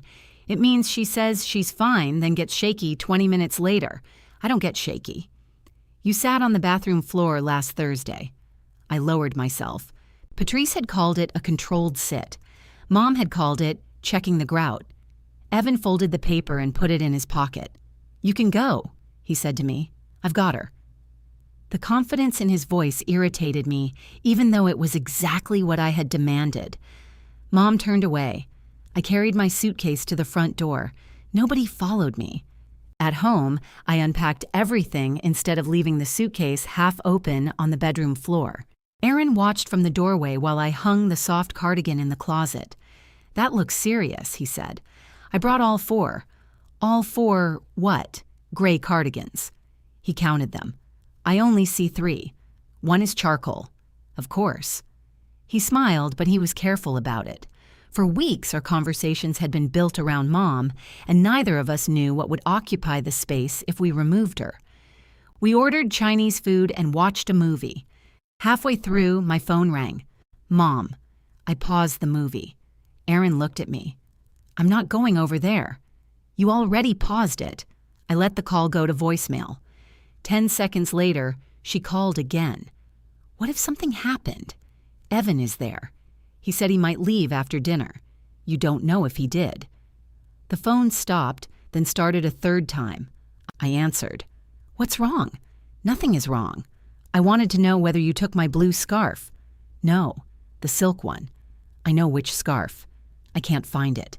"Did you check the hall closet?" "Yes. The basket on the top shelf?" "I can't reach the top shelf. Ask Evan." He left. "Then wait until tomorrow. I wanted it for church." "Church was this morning. For next Sunday."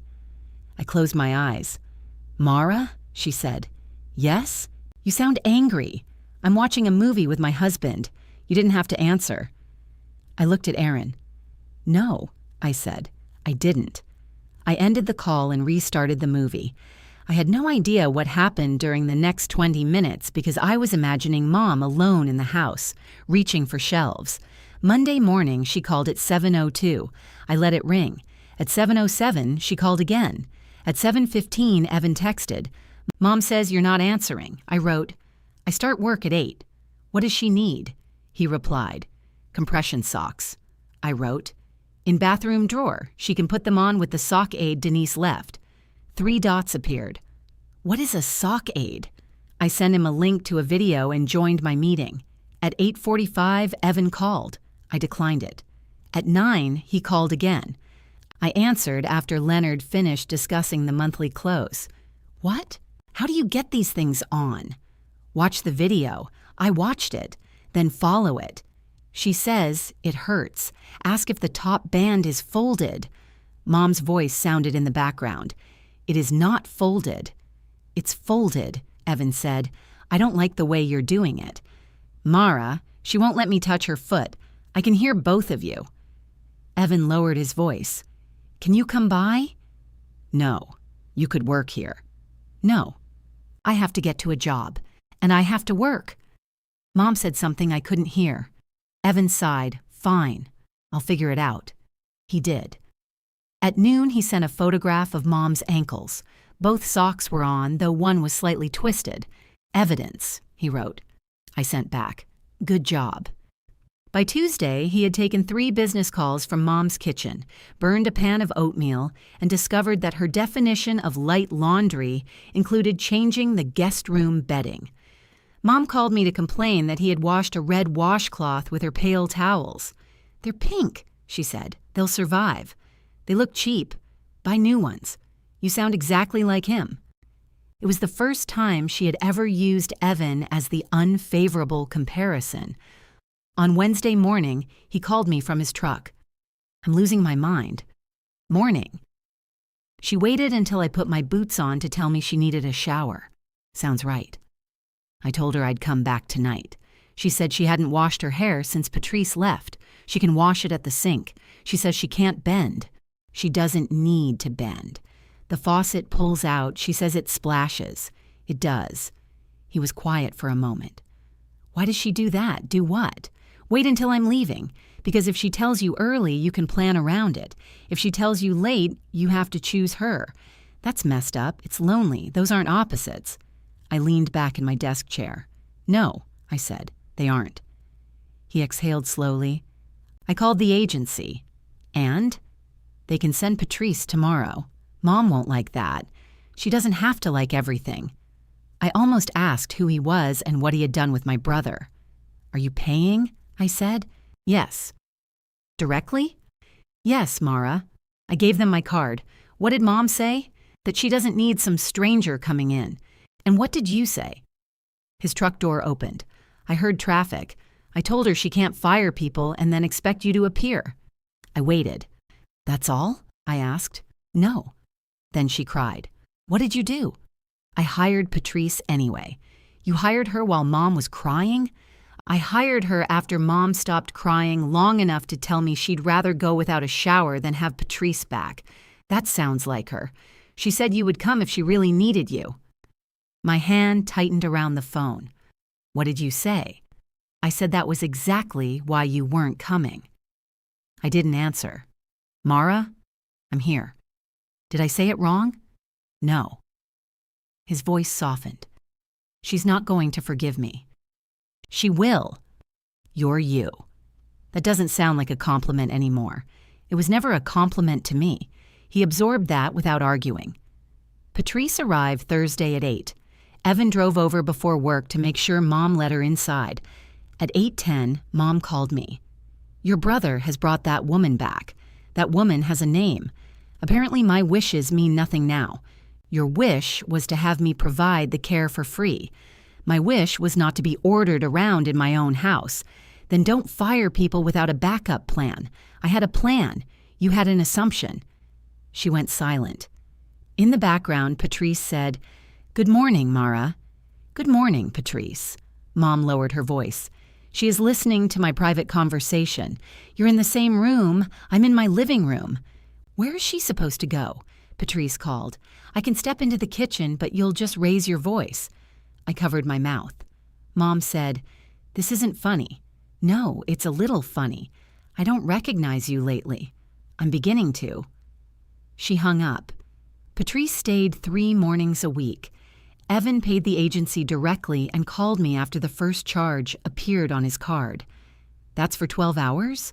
"Yes." "What are they charging, lawyer rates? You said something similar when you found out what I'd paid. I thought you were exaggerating. I gave you the exact number. I thought the number was exaggerated." I laughed. That sentence explains our family better than anything I could say. He grumbled but did not cancel the service. He also took over Tasha's appointments. The first time, he arrived 40 minutes early because Mom had canceled on him once, and he refused to risk it again. She was still in her bathrobe. "You said 2:30, she complained. "And last time you canceled at 2:20. I had a reason. You had my reason.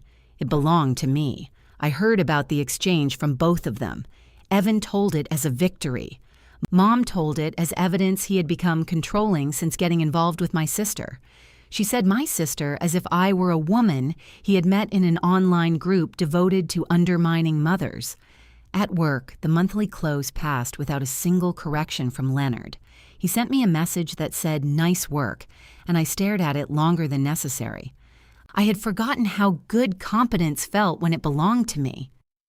Aaron and I started eating dinner at the table again instead of balancing plates while I packed clothes. On Friday, he came home with a folded road map. "Do those still exist?" I asked. "I found it in the garage."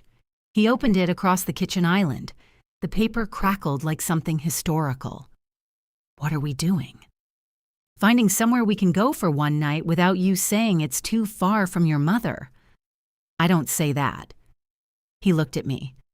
"I haven't said it recently. You've been home 12 days. That's recent." He pointed to a small town by a lake 2 hours west. "There's an inn. We leave Saturday morning, come back Sunday afternoon. I visit Mom on Sundays. You could visit Monday. She won't like that." "I'm aware." My phone lay beside the map. I could feel its presence like a third person listening. "Book it," I said. Aaron did not smile immediately. "You sure?" "No. Do it before I'm not." He booked it. Mom called that night to tell me Patrice had moved Dad's travel mug. Denise has Dad's travel mug, I know. I mean the other one. There was another one? The black one from the bank. "Check beside the coffee maker." "I did. Ask Patrice Monday. I'm asking you. I haven't been there since Sunday." The words sat between us. Mom's voice changed. "I know." It was the first time she had acknowledged my absence without accusing me of it. "How are you feeling?" I asked. "Fine. How's your back?" "Stiff in the mornings." "Are you doing the exercises?" "Some." "Mom, Tasha says I'm progressing." That wasn't my question. "You're not here to supervise me anymore." "No." Another pause. "I made your lemon chicken," she said. "When?" "Yesterday." "How did it turn out?" "Dry." "You always add something I don't." "Chicken broth." I added broth. "Did you cover it?" "I don't remember. You have to cover it for the first 20 minutes. "Well, you can show me next time." It was almost an invitation. More importantly, it was not an emergency. "I can do that," I said. The inn had a wide porch overlooking a lake and a mattress so soft that I woke convinced I had sunk into the floor. Aaron and I ate breakfast at a small cafe where nobody knew how my mother liked her eggs. We walked along the water. I left my phone in the room for 45 minutes and spent 30 of them thinking about it. When we returned, there were 4 missed calls, 2 from Mom, 2 from Evan. I called him first. "What happened?" "Nothing now." "What happened before now?" "Mom refused to let Patrice help her shower." "Why?" "She said Patrice was rough with her." "Was she?" "Patrice says no."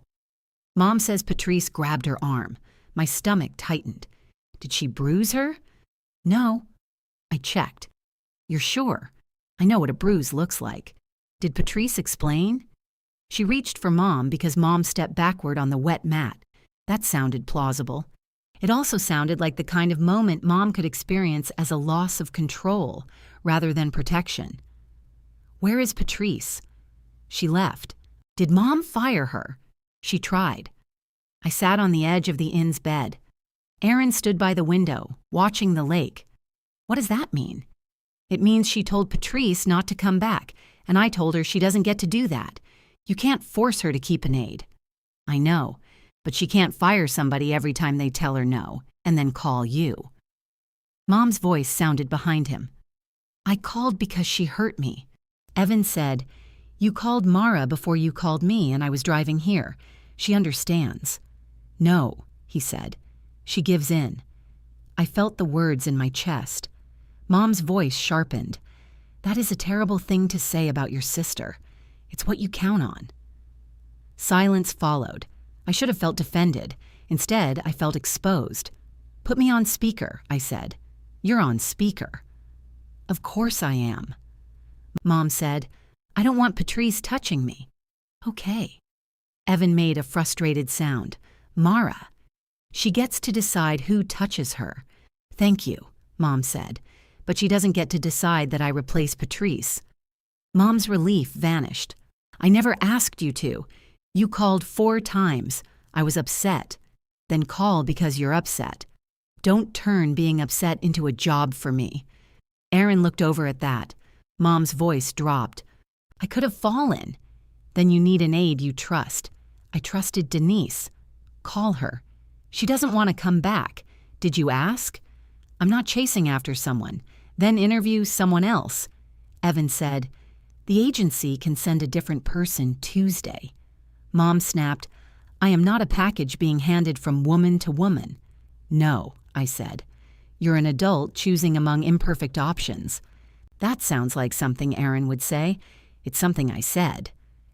After the call, I sat holding the phone. Aaron crossed the room. You okay? I think so. You didn't offer to go. I'm 2 hours away. You've driven farther for less. I know. He sat beside me. Our shoulders touched. What if Patrice did grab her too hard? I asked. Then Evan will deal with the agency. He won't know what to ask. He can ask you. That's still me dealing with it. No. Answering a question isn't the same as taking over. For so long, I had treated knowledge as obligation.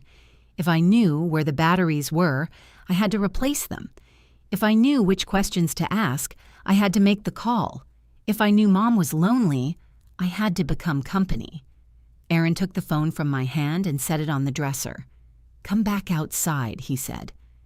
Evan met with the agency coordinator on Monday. Patrice had documented that Mom stepped backward while turning and that she held Mom's forearm to steady her. There was no injury. Patrice requested reassignment anyway. The agency sent a woman named Shirley on Tuesday. Mom disliked her shoes. They squeak, she told me. Are they comfortable? How would I know? You could ask. I don't discuss people's shoes. You've been discussing hers for 4 minutes. Shirley stayed. She was quieter than Denise and less willing to debate. When Mom objected to an exercise, Shirley waited. When Mom refused to shower, Shirley helped with laundry. When Mom accused her of putting mugs in the wrong cabinet, Shirley asked Mom to show her the correct one. Mom found this unnerving. She acts like nothing bothers her, she said. That sounds ideal. No one is that calm unless they're hiding something. What do you think she's hiding? I don't know. That's the problem. Evan began calling me less often. When he did, his questions were specific. Which muscle relaxer was as needed? Where did Mom buy the compression socks? Did Tasha say she could use the stairs alone? I answered what I knew and told him when I didn't. On Sunday, I visited as promised. Mom had made coffee and bought a lemon pound cake from the grocery store. She did not ask me to carry laundry, open jars, or check the thermostat. For the first half hour, we talked about a television show we both watched. It felt so ordinary that I kept waiting for something to break. Carol stopped by to return a serving dish. Oh, Mara, she said. We haven't seen your car lately. I'm here on Sundays. Mom cut the pound cake into thin, punitive slices. Carol sat beside her. Your mother said you had to stop helping. I stopped being the overnight caregiver. Mom focused on the knife. Evan handles the appointments now, I continued. Shirley comes 3 mornings a week, Carol smiled. So you all worked out a schedule. Yes, Mom said, after some unpleasantness. Carol accepted her cake. Families are like that. I wouldn't know, Mom said.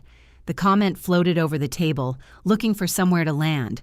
I let it fall. After Carol left, Mom washed the plates herself. I followed her to the kitchen but did not take the sponge from her hand. You corrected me in front of her, she said. I told her the schedule. She thinks you quit because I was difficult. Did you tell her that? Of course not. Then why would she think it? Mom scrubbed the same clean plate. You enjoy making me look helpless. I just told her you have less help than before.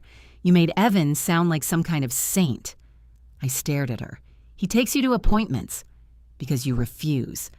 Because it's his turn. I don't know why everything has to be divided like a bill, because when it wasn't divided, it was all mine. She set the plate in the drainer. You want me to say you did more. I did more. You did. The words came so quietly, I almost missed them. Mom dried her hands. You did too much, she added. No one asked you to. The old escape hatch. I picked up my purse. I'm going. I bought the cake you like. We ate it. You could stay for dinner. It was 4:30. In the past, staying for dinner would have become washing the dishes, laying out medication, helping with a shower, and waiting until she fell asleep. What are you making? I asked. Soup. From a can? Yes. I can stay for soup. Her face softened. We ate at the small kitchen table. Mom asked about the inn. I showed her a picture of the lake, and she said Aaron looked rested. At 7, headlights crossed the front window. Evan came in with his overnight bag. Mom's expression closed. I don't need both of you. You don't have both of us, I said. I kissed her cheek and picked up my purse. She followed me to the entryway.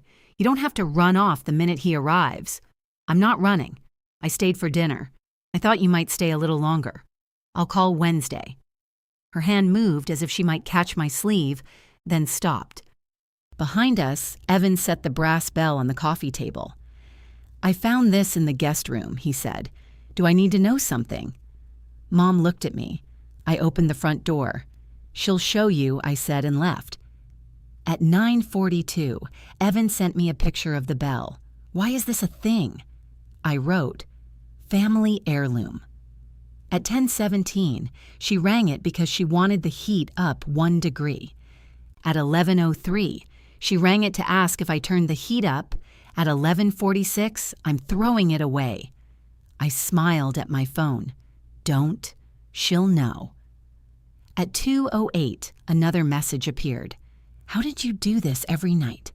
I was awake when it came. I had begun sleeping through the night again, but my body still surfaced at the hours Mom used to need me. I typed, badly. He sent no response. The next morning, he called while driving to work. That bell is psychological warfare. You gave it to her 3 times. She said she couldn't reach it. She could. She looked like she couldn't. She's very convincing at 2 in the morning. I got 4 hours of sleep. I know, you sound happy. I'm trying not to. He laughed, then went quiet. I'm sorry, he said, for the bell? For thinking you were making it sound harder than it was. The apology was so direct that I did not know where to put it. I thought she slept most of the night, he continued. That's what she told me. She did when you weren't there. I know that now. Traffic hummed behind his voice. She asked for you twice, he said. What did you tell her? That you were home. And? She said you wouldn't mind. I looked out the kitchen window. Aaron had left a mug in the sink. My own dining table was covered with mail instead of medication. What did you say? I asked. That maybe you did. Evan transferred the rest of the agency money that afternoon. I called him. You don't have to pay me all of it now. Yes, I do. You're paying Shirley too. I can handle it. Can you? He made an irritated sound. That question again. It's still a question. I moved some things around. What things? Business things. You're very specific. You don't get to demand money and then interrogate me for paying you. I didn't demand it. I know. His voice lost its edge. That's part of why I'm paying. I accepted the transfer. The money returned most of what had come out of our main account, but it did not make the previous months feel reimbursed. There was no transaction category for waking at 3:03 because you heard a walker hit a wall. Shirley settled into Mom's routine by refusing to have one. Denise had learned which mug Mom preferred on Fridays and how she liked the towels folded. Shirley chose a clean mug and folded towels in thirds because that was how towels fit on the shelf. Mom complained until she realized Shirley would listen without changing. She's stubborn, Mom told me. I can't imagine how that must feel. She's not funny either. Shirley also made Mom take short walks outside. They began with the driveway, then reached Carol's mailbox, then the corner. Mom called me after each one to say Shirley had rushed her. Shirley's notes to Evan said Mom had tried to lengthen every walk. Tasha's final visit fell on a Thursday afternoon. Evan took Mom, but she asked me to come. You don't need me there. I want you there. For what? I thought you would want to hear what she says. You can tell me. It won't be the same. I waited for a hidden task to reveal itself. None did. Okay, I said. The therapy office had a mock staircase with 4 steps, a small platform, and railings on both sides. Mom regarded it with suspicion. I have 14 steps at home. We're proving the concept, Tasha said. I've already used stairs, with someone behind you. I can feel them hovering. That is because they are hovering. Evan sat beside me while Mom climbed. She placed one foot on the first step, brought the other to meet it, and paused. "Don't watch," she said. "We're literally here to watch," Evan told her. "I meant Mara." I looked down. "Now I can feel you not watching." Tasha laughed. "Diane, the stairs are not going to get easier because your daughter looks at the floor." Mom climbed all four, turned on the platform, and came down. Her right leg shook on the last step, but she steadied herself with the rail. Evan clapped. Mom glared at him. "I'm not a seal. You did great." I walked up 4 steps, 4 more than you could do 2 months ago. She looked at me. "You did great," I said. "Don't both start."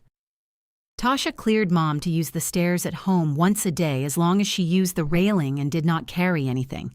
She no longer needed supervision overnight. She could shower alone using the chair and handheld sprayer, though Tasha recommended keeping the bathroom door unlocked until her balance improved further. "You've done the hard part," Tasha said. Mom sat very straight. "So you're discharging me. That's the goal. I thought the goal was recovery. Those are the same goal." Mom folded her hands over her purse. "Everyone leaving," her posture said. In the parking lot, Evan offered to take her to lunch. "I'm not hungry. You're always hungry after therapy. Not today." Mom walked to his truck without the cane. She looked smaller between the parked cars. Evan glanced at me. "You want to come?" "I have work." Mom opened the passenger door, then stopped. "You came all this way." "I came because you asked." "Well, you can go. I was planning to." She got into the truck without another word. Evan shut her door and walked around the hood. "What just happened?" he asked me. "She graduated." "That's good. Not if needing help is how she keeps people close." He looked through the windshield at her. "You think she did all of this for attention?" "No. She was hurt. She needed real help. But she also liked knowing exactly where I was." He leaned against the hood. "I used to think you were her favorite."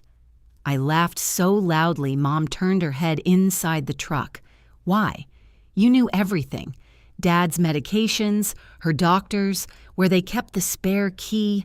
They told you stuff. They gave me jobs. Same thing when you're outside it." That surprised me. Evan looked at his shoes. "When Dad got sick, I'd call and ask what I could do. You always had an answer. Pick up this, fix that, sit with him Thursday. I thought you wanted to be in charge. I wanted you to stop asking me to assign you a father." He winced. "That's fair. I wasn't trying to be in charge. I was trying to keep things from dropping. I know that now." Mom tapped the passenger window. Evan pushed away from the hood. "She's going to ask me where you're going. Tell her home. She'll say you could have lunch. Tell her I have work. She'll say you work on a computer." I smiled despite myself. "Now you're learning." Mom's recovery changed the shape of her complaints. When she needed less physical help, she began reporting silence. The house was too quiet after Shirley left. Carol had bridge on Wednesdays. Evan talked on the phone during drives and always sounded distracted. Church friends offered rides, but Mom said she did not want to arrive like a charity project. She could drive short distances once her surgeon cleared her, but she disliked the new seat position Evan had set to make getting in easier. On my Sunday visit, she had the television on in 2 rooms. "Are you watching both?" I asked. "I forgot the kitchen one." "You can turn it off." "I will."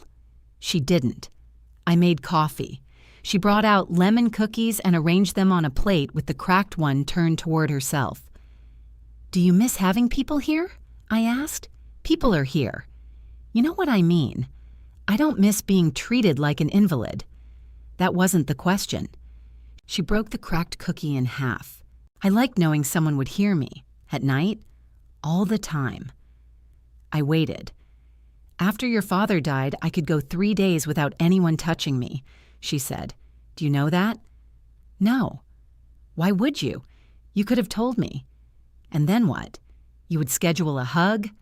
"That sounds like me." She smiled faintly. I reached across the table and put my hand over hers. Her skin felt soft and cool. "I liked having you here," she said. "Not just because you did things. You mostly talked about the things. Things are easier to ask for. The honesty made my throat tighten. You could ask me to come over, I said. Not because something is broken, not because you need a ride, just ask. That sounds needy. Calling me 3 times about a scarf doesn't. Her mouth opened, then closed. I found it, she said. Where? The hall closet. Top shelf? She nodded. We both laughed. The following Tuesday, Denise texted me. Your mother called. I immediately called her back. What happened? Nothing happened. What did she say? She apologized.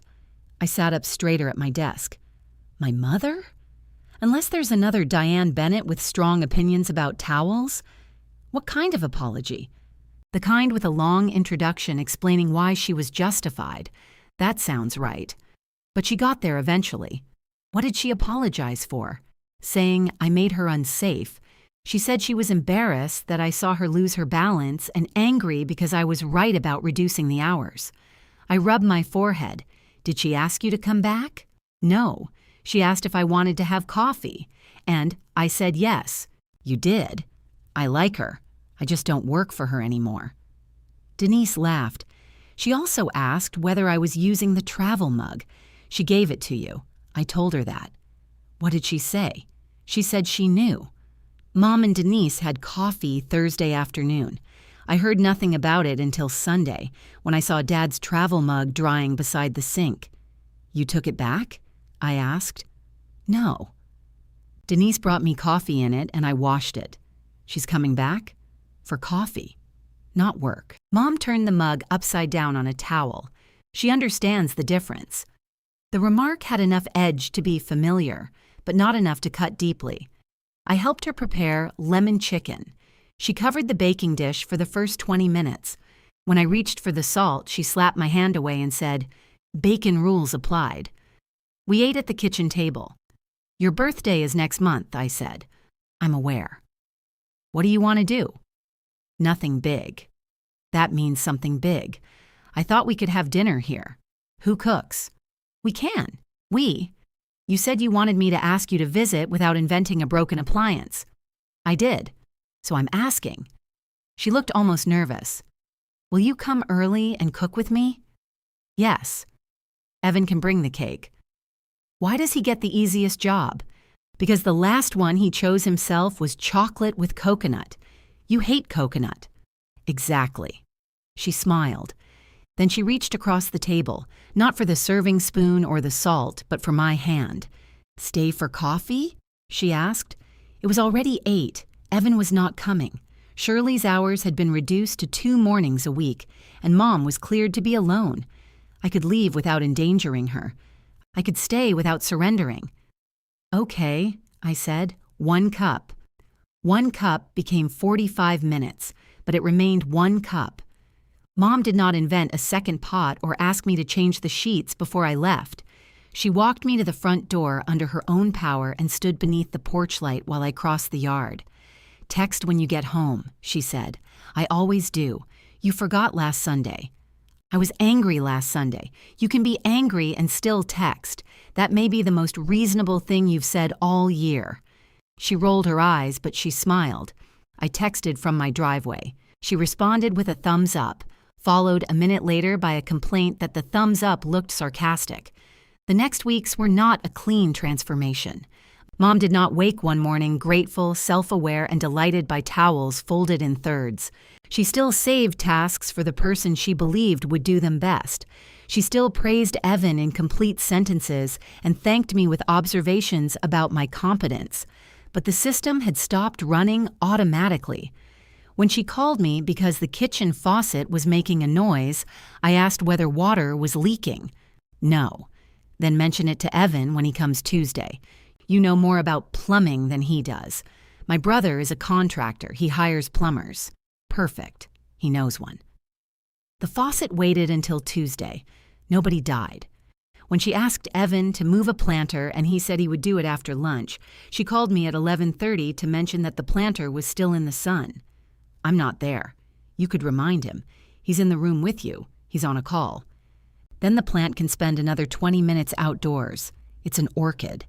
It has seen the outdoors before. Mom told me I had become flippant. Evan moved the plant after lunch. Shirley's schedule dropped to 2 mornings a week, then 1. Mom complained that paying for 4 hours was wasteful now that she could shower alone. This time, instead of firing Shirley and naming me as the replacement, she called Evan. He contacted the agency, adjusted the schedule, and confirmed the final charge. He told me about it afterward as if he had negotiated a peace treaty.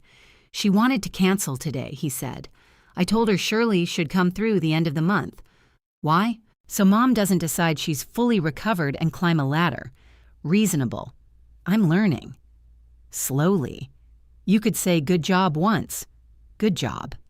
You sounded sarcastic. You're learning that too. Mom's surgeon cleared her to drive within a limited radius. Evan adjusted the Buick's seat and mirrors, then rode with her around the neighborhood.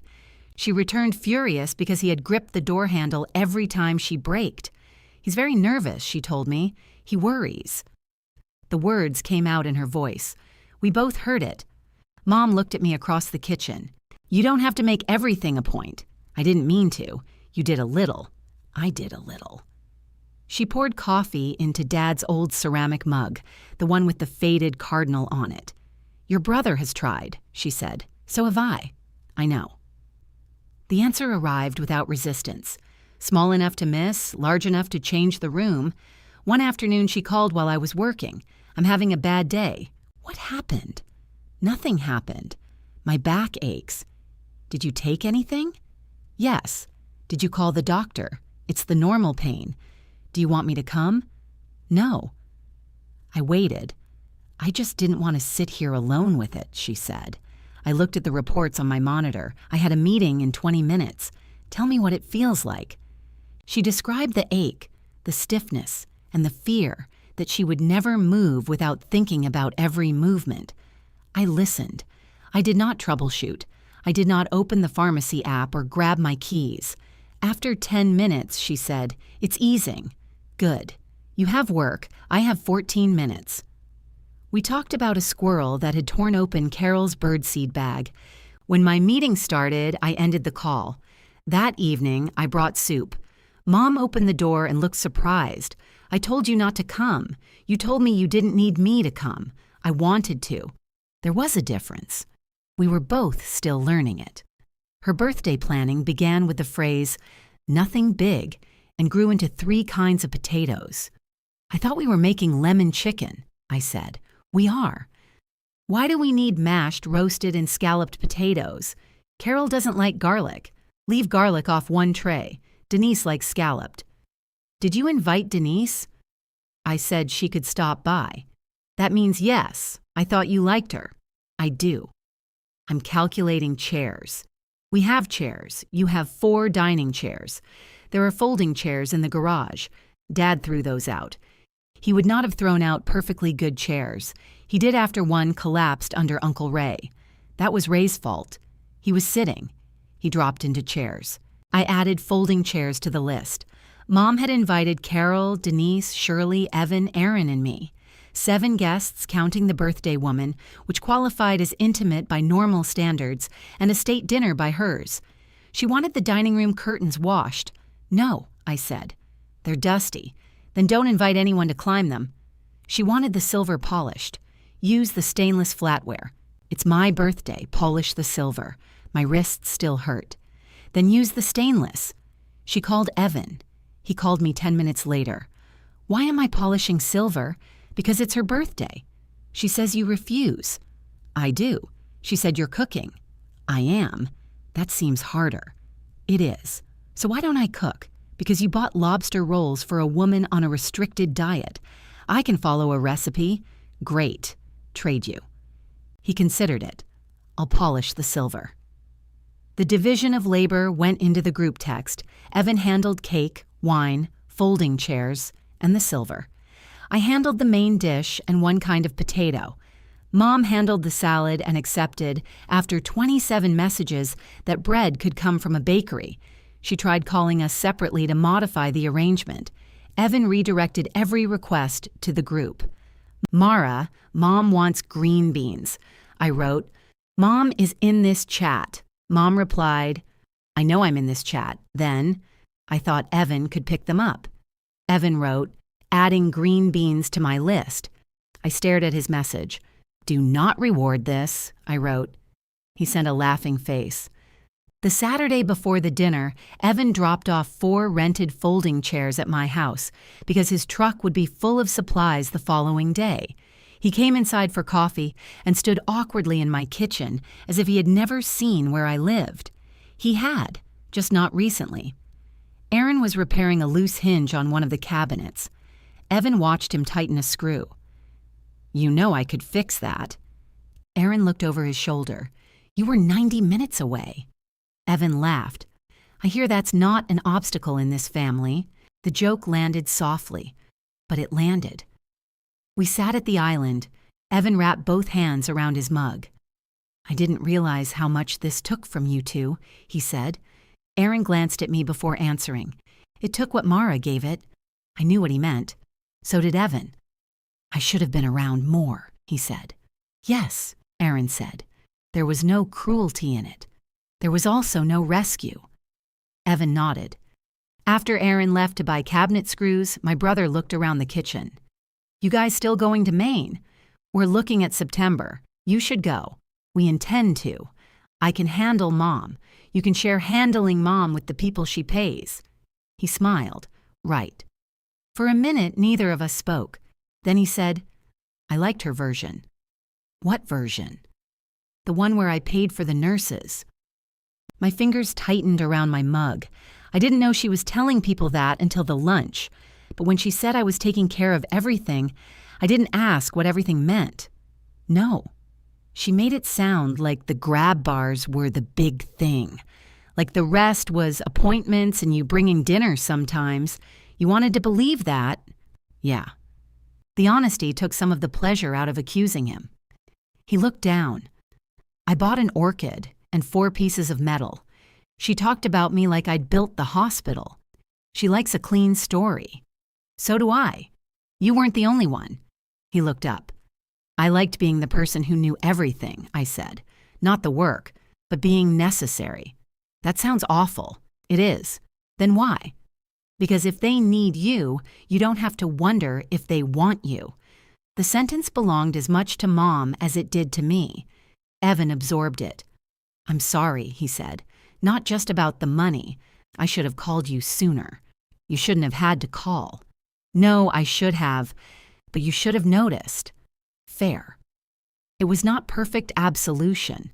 It was better than a perfect speech either of us would have distrusted. On Mom's birthday, I arrived at 10 in the morning. She opened the door wearing old slacks, one of Dad's button-down shirts, and a paper crown Carol had left on the porch before church. "What is that?" I asked. "It's ridiculous. You're wearing it. So Carol can see it when she drives by." Carol isn't driving by. Mom touched the paper point above her forehead. She might. The house smelled like lemon cleaner. The dining table was set with the good china, polished silver, and cloth napkins Mom had ironed herself, despite claiming the iron was too heavy. "You ironed these." I sat down. That wasn't the concern. I'm not discussing my napkins on my birthday. We cooked together. Mom trimmed green beans while I browned the chicken. She insisted the pan was too hot, then complained the skin was not crisp enough. I covered the baking dish for the first 20 minutes. She checked the timer twice. At 2, she tired. I saw it before she admitted it. Her right hand began pressing against the counter, and her sentences became sharper. "Go sit down," I said. "I'm making the salad. I can make it. You cut tomatoes too thick. Then eat thick tomatoes. It takes 2 minutes." Her hand slipped slightly on the counter. I turned off the faucet. "Sit." She glared at me. Then for once, she sat. Shirley arrived at 4 for a special evening shift Evan had arranged. She helped Mom upstairs to choose a dress, then stayed nearby while Mom showered and rested. Mom had objected when Evan booked her. "I don't need an aide for my own birthday. You'll be tired after dinner," he said. "Mara will be here." "No," he said. "Mara will be a guest." When Mom told me, she made his sentence sound like a criticism. I heard it as a gift. Evan arrived carrying a white bakery box and 2 bottles of wine.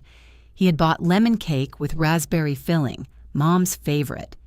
"You remembered," she said. I asked Mara. Her smile flickered. "I remembered to ask," he added. Mom laughed and kissed his cheek. Denise brought flowers. Carol brought another casserole despite being told dinner was handled. Aaron carried in the folding chairs and quietly tested each one before anybody sat.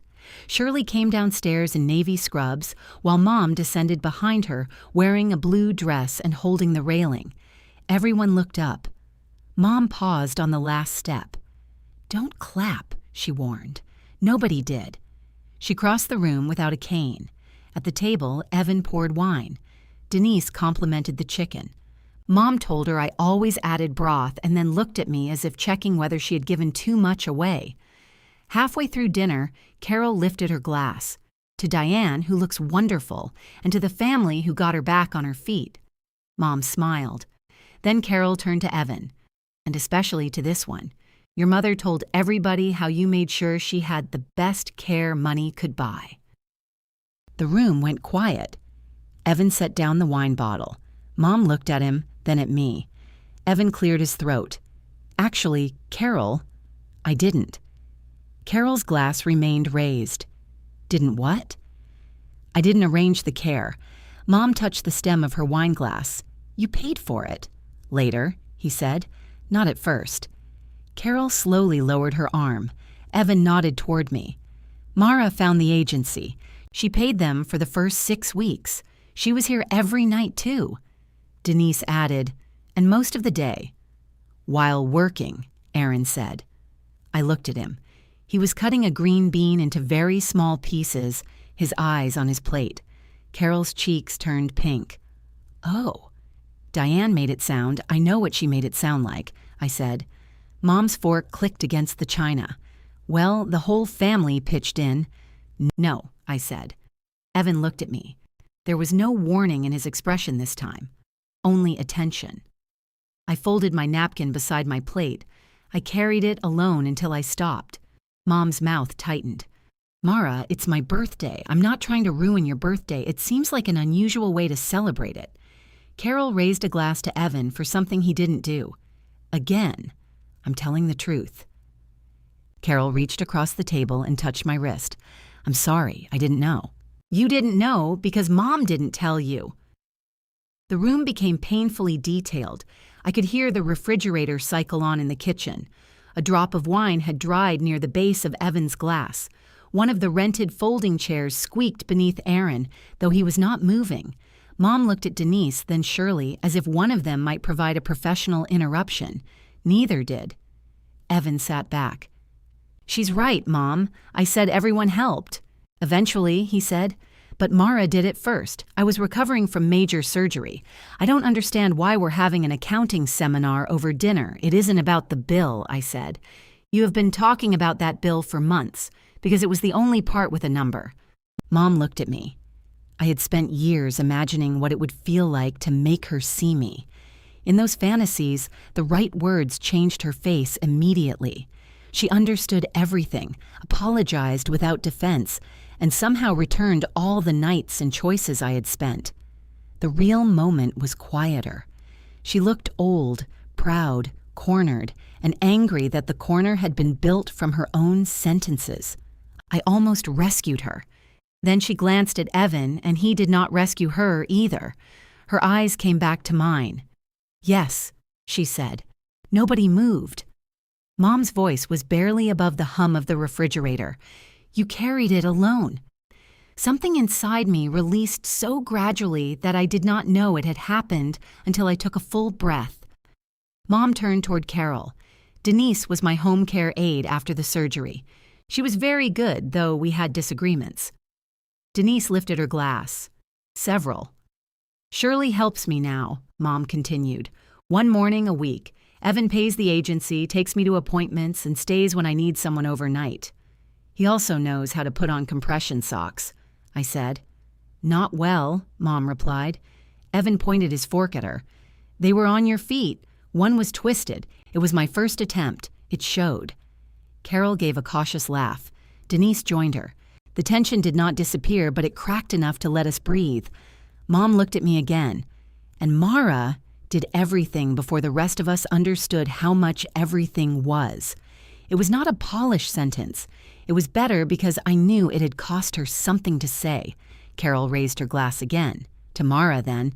"No," I said. Everyone looked at me. "It's Mom's birthday."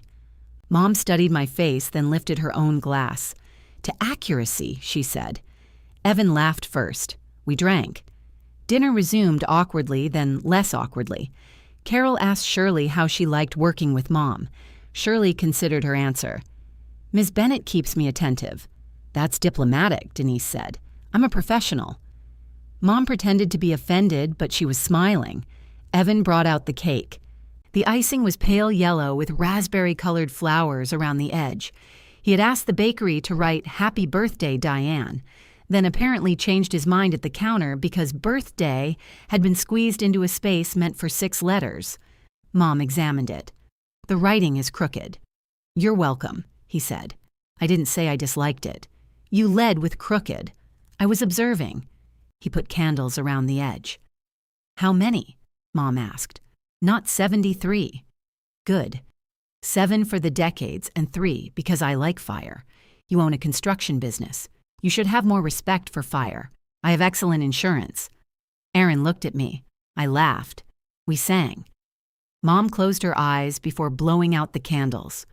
For a second, with the warm light moving across her face, she looked like the woman from my childhood photographs, the one who wore sleeveless dresses, danced with Dad in the kitchen, and had not yet decided which of her children needed protection and which could survive without it. The candles went dark. "What did you wish for?" Carol asked. "If I tell you, it won't come true." "You're 73, Evan said. "You can take the risk." Mom cut him the smallest piece of cake. Denise stayed through coffee. When she stood to leave, Mom walked her to the entryway. "I'm glad you came," she said. "Thank you for inviting me." Mom touched the sleeve of Denise's coat. "And thank you for taking care of me." Denise smiled. "You took care of yourself. I just kept you from cheating." "I didn't cheat. You absolutely cheated." Mom lowered her voice, though we could all still hear. "I'm sorry I said you made me feel unsafe." Denise's expression softened. "Thank you. I was embarrassed." "I know, and angry. I know that too. You can stop knowing things now." Denise hugged her. Carol left with the casserole she had brought because no one had touched it. Aaron carried the rented folding chairs to Evan's truck. Shirley gathered the towels from Mom's upstairs bathroom before settling into the guest room with a paperback. Evan began loading the dishwasher incorrectly. I moved a large plate from the upper rack to the lower. "I was going to fix that," he said. "No, you weren't. I own a dishwasher. Your plates are smaller." He handed me a wine glass. "You okay?" I rinsed it. "Yes." "You sure?" "No." He nodded as if that made more sense. "I didn't know Mom was still telling people I paid for the early care," he said. "I believe you. She shouldn't have." "No. I should have corrected it sooner." "Yes." He leaned one hip against the counter. "You've gotten meaner." "I sleep now." "Maybe you were nicer tired. I was easier tired." He smiled, then his face became serious. "I meant what I said at your house." "I'm sorry, I know." "Are we okay?" I placed the glass in the top rack. "We're more okay than we were." That sounds like something Leonard would put in a performance review. "You don't know Leonard. I know your type." I bumped him with my shoulder. Mom stood in the kitchen doorway. "You're talking about me." "Obviously," Evan said. She looked surprised, then laughed. "I need to speak to Mara," she said. Evan dried his hands. "I'm not leaving unless she says I should." Mom's face tightened. The old reflex moved between them, her appeal, his protection, my expected cooperation. Then she looked at him and nodded. "That's fair." He glanced at me. "I'm fine," I said. He left us in the kitchen. Mom sat at the small table. I took the chair across from her. Between us rested the cake knife, 2 used coffee cups, and a bowl containing 1 green bean and a smear of mashed potato. Mom picked up the green bean and ate it. "You always leave one thing in a serving bowl," I said. "It's wasteful to throw food away. You're going to wash the whole bowl for 1 bean. No, Evan is going to wash it." We listened to him loading dishes. "I knew you were angry," she said. "Yes, I didn't know you were that angry. I told you. You were helping while you said it." I sat back. Mom rubbed the edge of the tablecloth between her fingers. "When you were here every night, I thought that meant you wanted to be. Sometimes I did. And sometimes I wanted to go home so badly that I was angry at Aaron for having a home to go to." Her face changed. "I didn't know that. You didn't ask. I was frightened." "I know." "I thought if Evan understood how bad it was, he would feel guilty. His business was struggling. Your father was always worried about him taking on too much. Dad worried about everybody taking on too much. Not you. No." She looked toward the kitchen. Water ran over dishes. "I praised him because he did more when I praised him," she said. "I understood that too well." "And me?" "You did more when I needed you." "Exactly." Mom pressed her lips together. "I thought your love was safer." The sentence struck harder than any excuse she had made. "So you spent it," I said. Her eyes filled. "Yes." She did not look away. "I'm sorry. I waited because it did not come. I'm sorry I let people believe he did what you did," she continued. "I'm sorry I told myself you didn't need to hear it because you were strong. I did need to hear it. I know. You said I didn't need credit from you. You remember everything terrible I say. I remember the good things, too. That sounds exhausting." "It is." She reached across the table. This time, she waited instead of taking my hand. I placed mine over hers. "I don't want you to be afraid to call me," I said. "I am a little." "Good." She gave me a watery, offended laugh. "I mean it. Think before you call. Ask yourself whether you need me, or just want the problem gone. What if it's all 3? Then say that, and you may still say no. Yes, I don't like that. I know." She turned my hand over and traced the pale line where my wedding ring rested. "You and Aaron are going to Maine in September. For how long?" "A week." Her fingers paused. "I'll be fine." "I know. You don't have to organize me before you go." "I know. You probably will." "I might make 1 phone call. 1, maybe 2.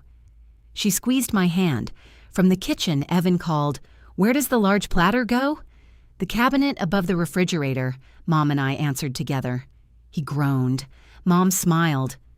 A few minutes later, Aaron came in from outside. He rested his hand on my shoulder. "Ready?" I looked at the clock. It was after 9. Mom glanced toward the stairs. "Could you stay?" The question was soft, almost embarrassed. I knew what she meant. The dress had a zipper down the back.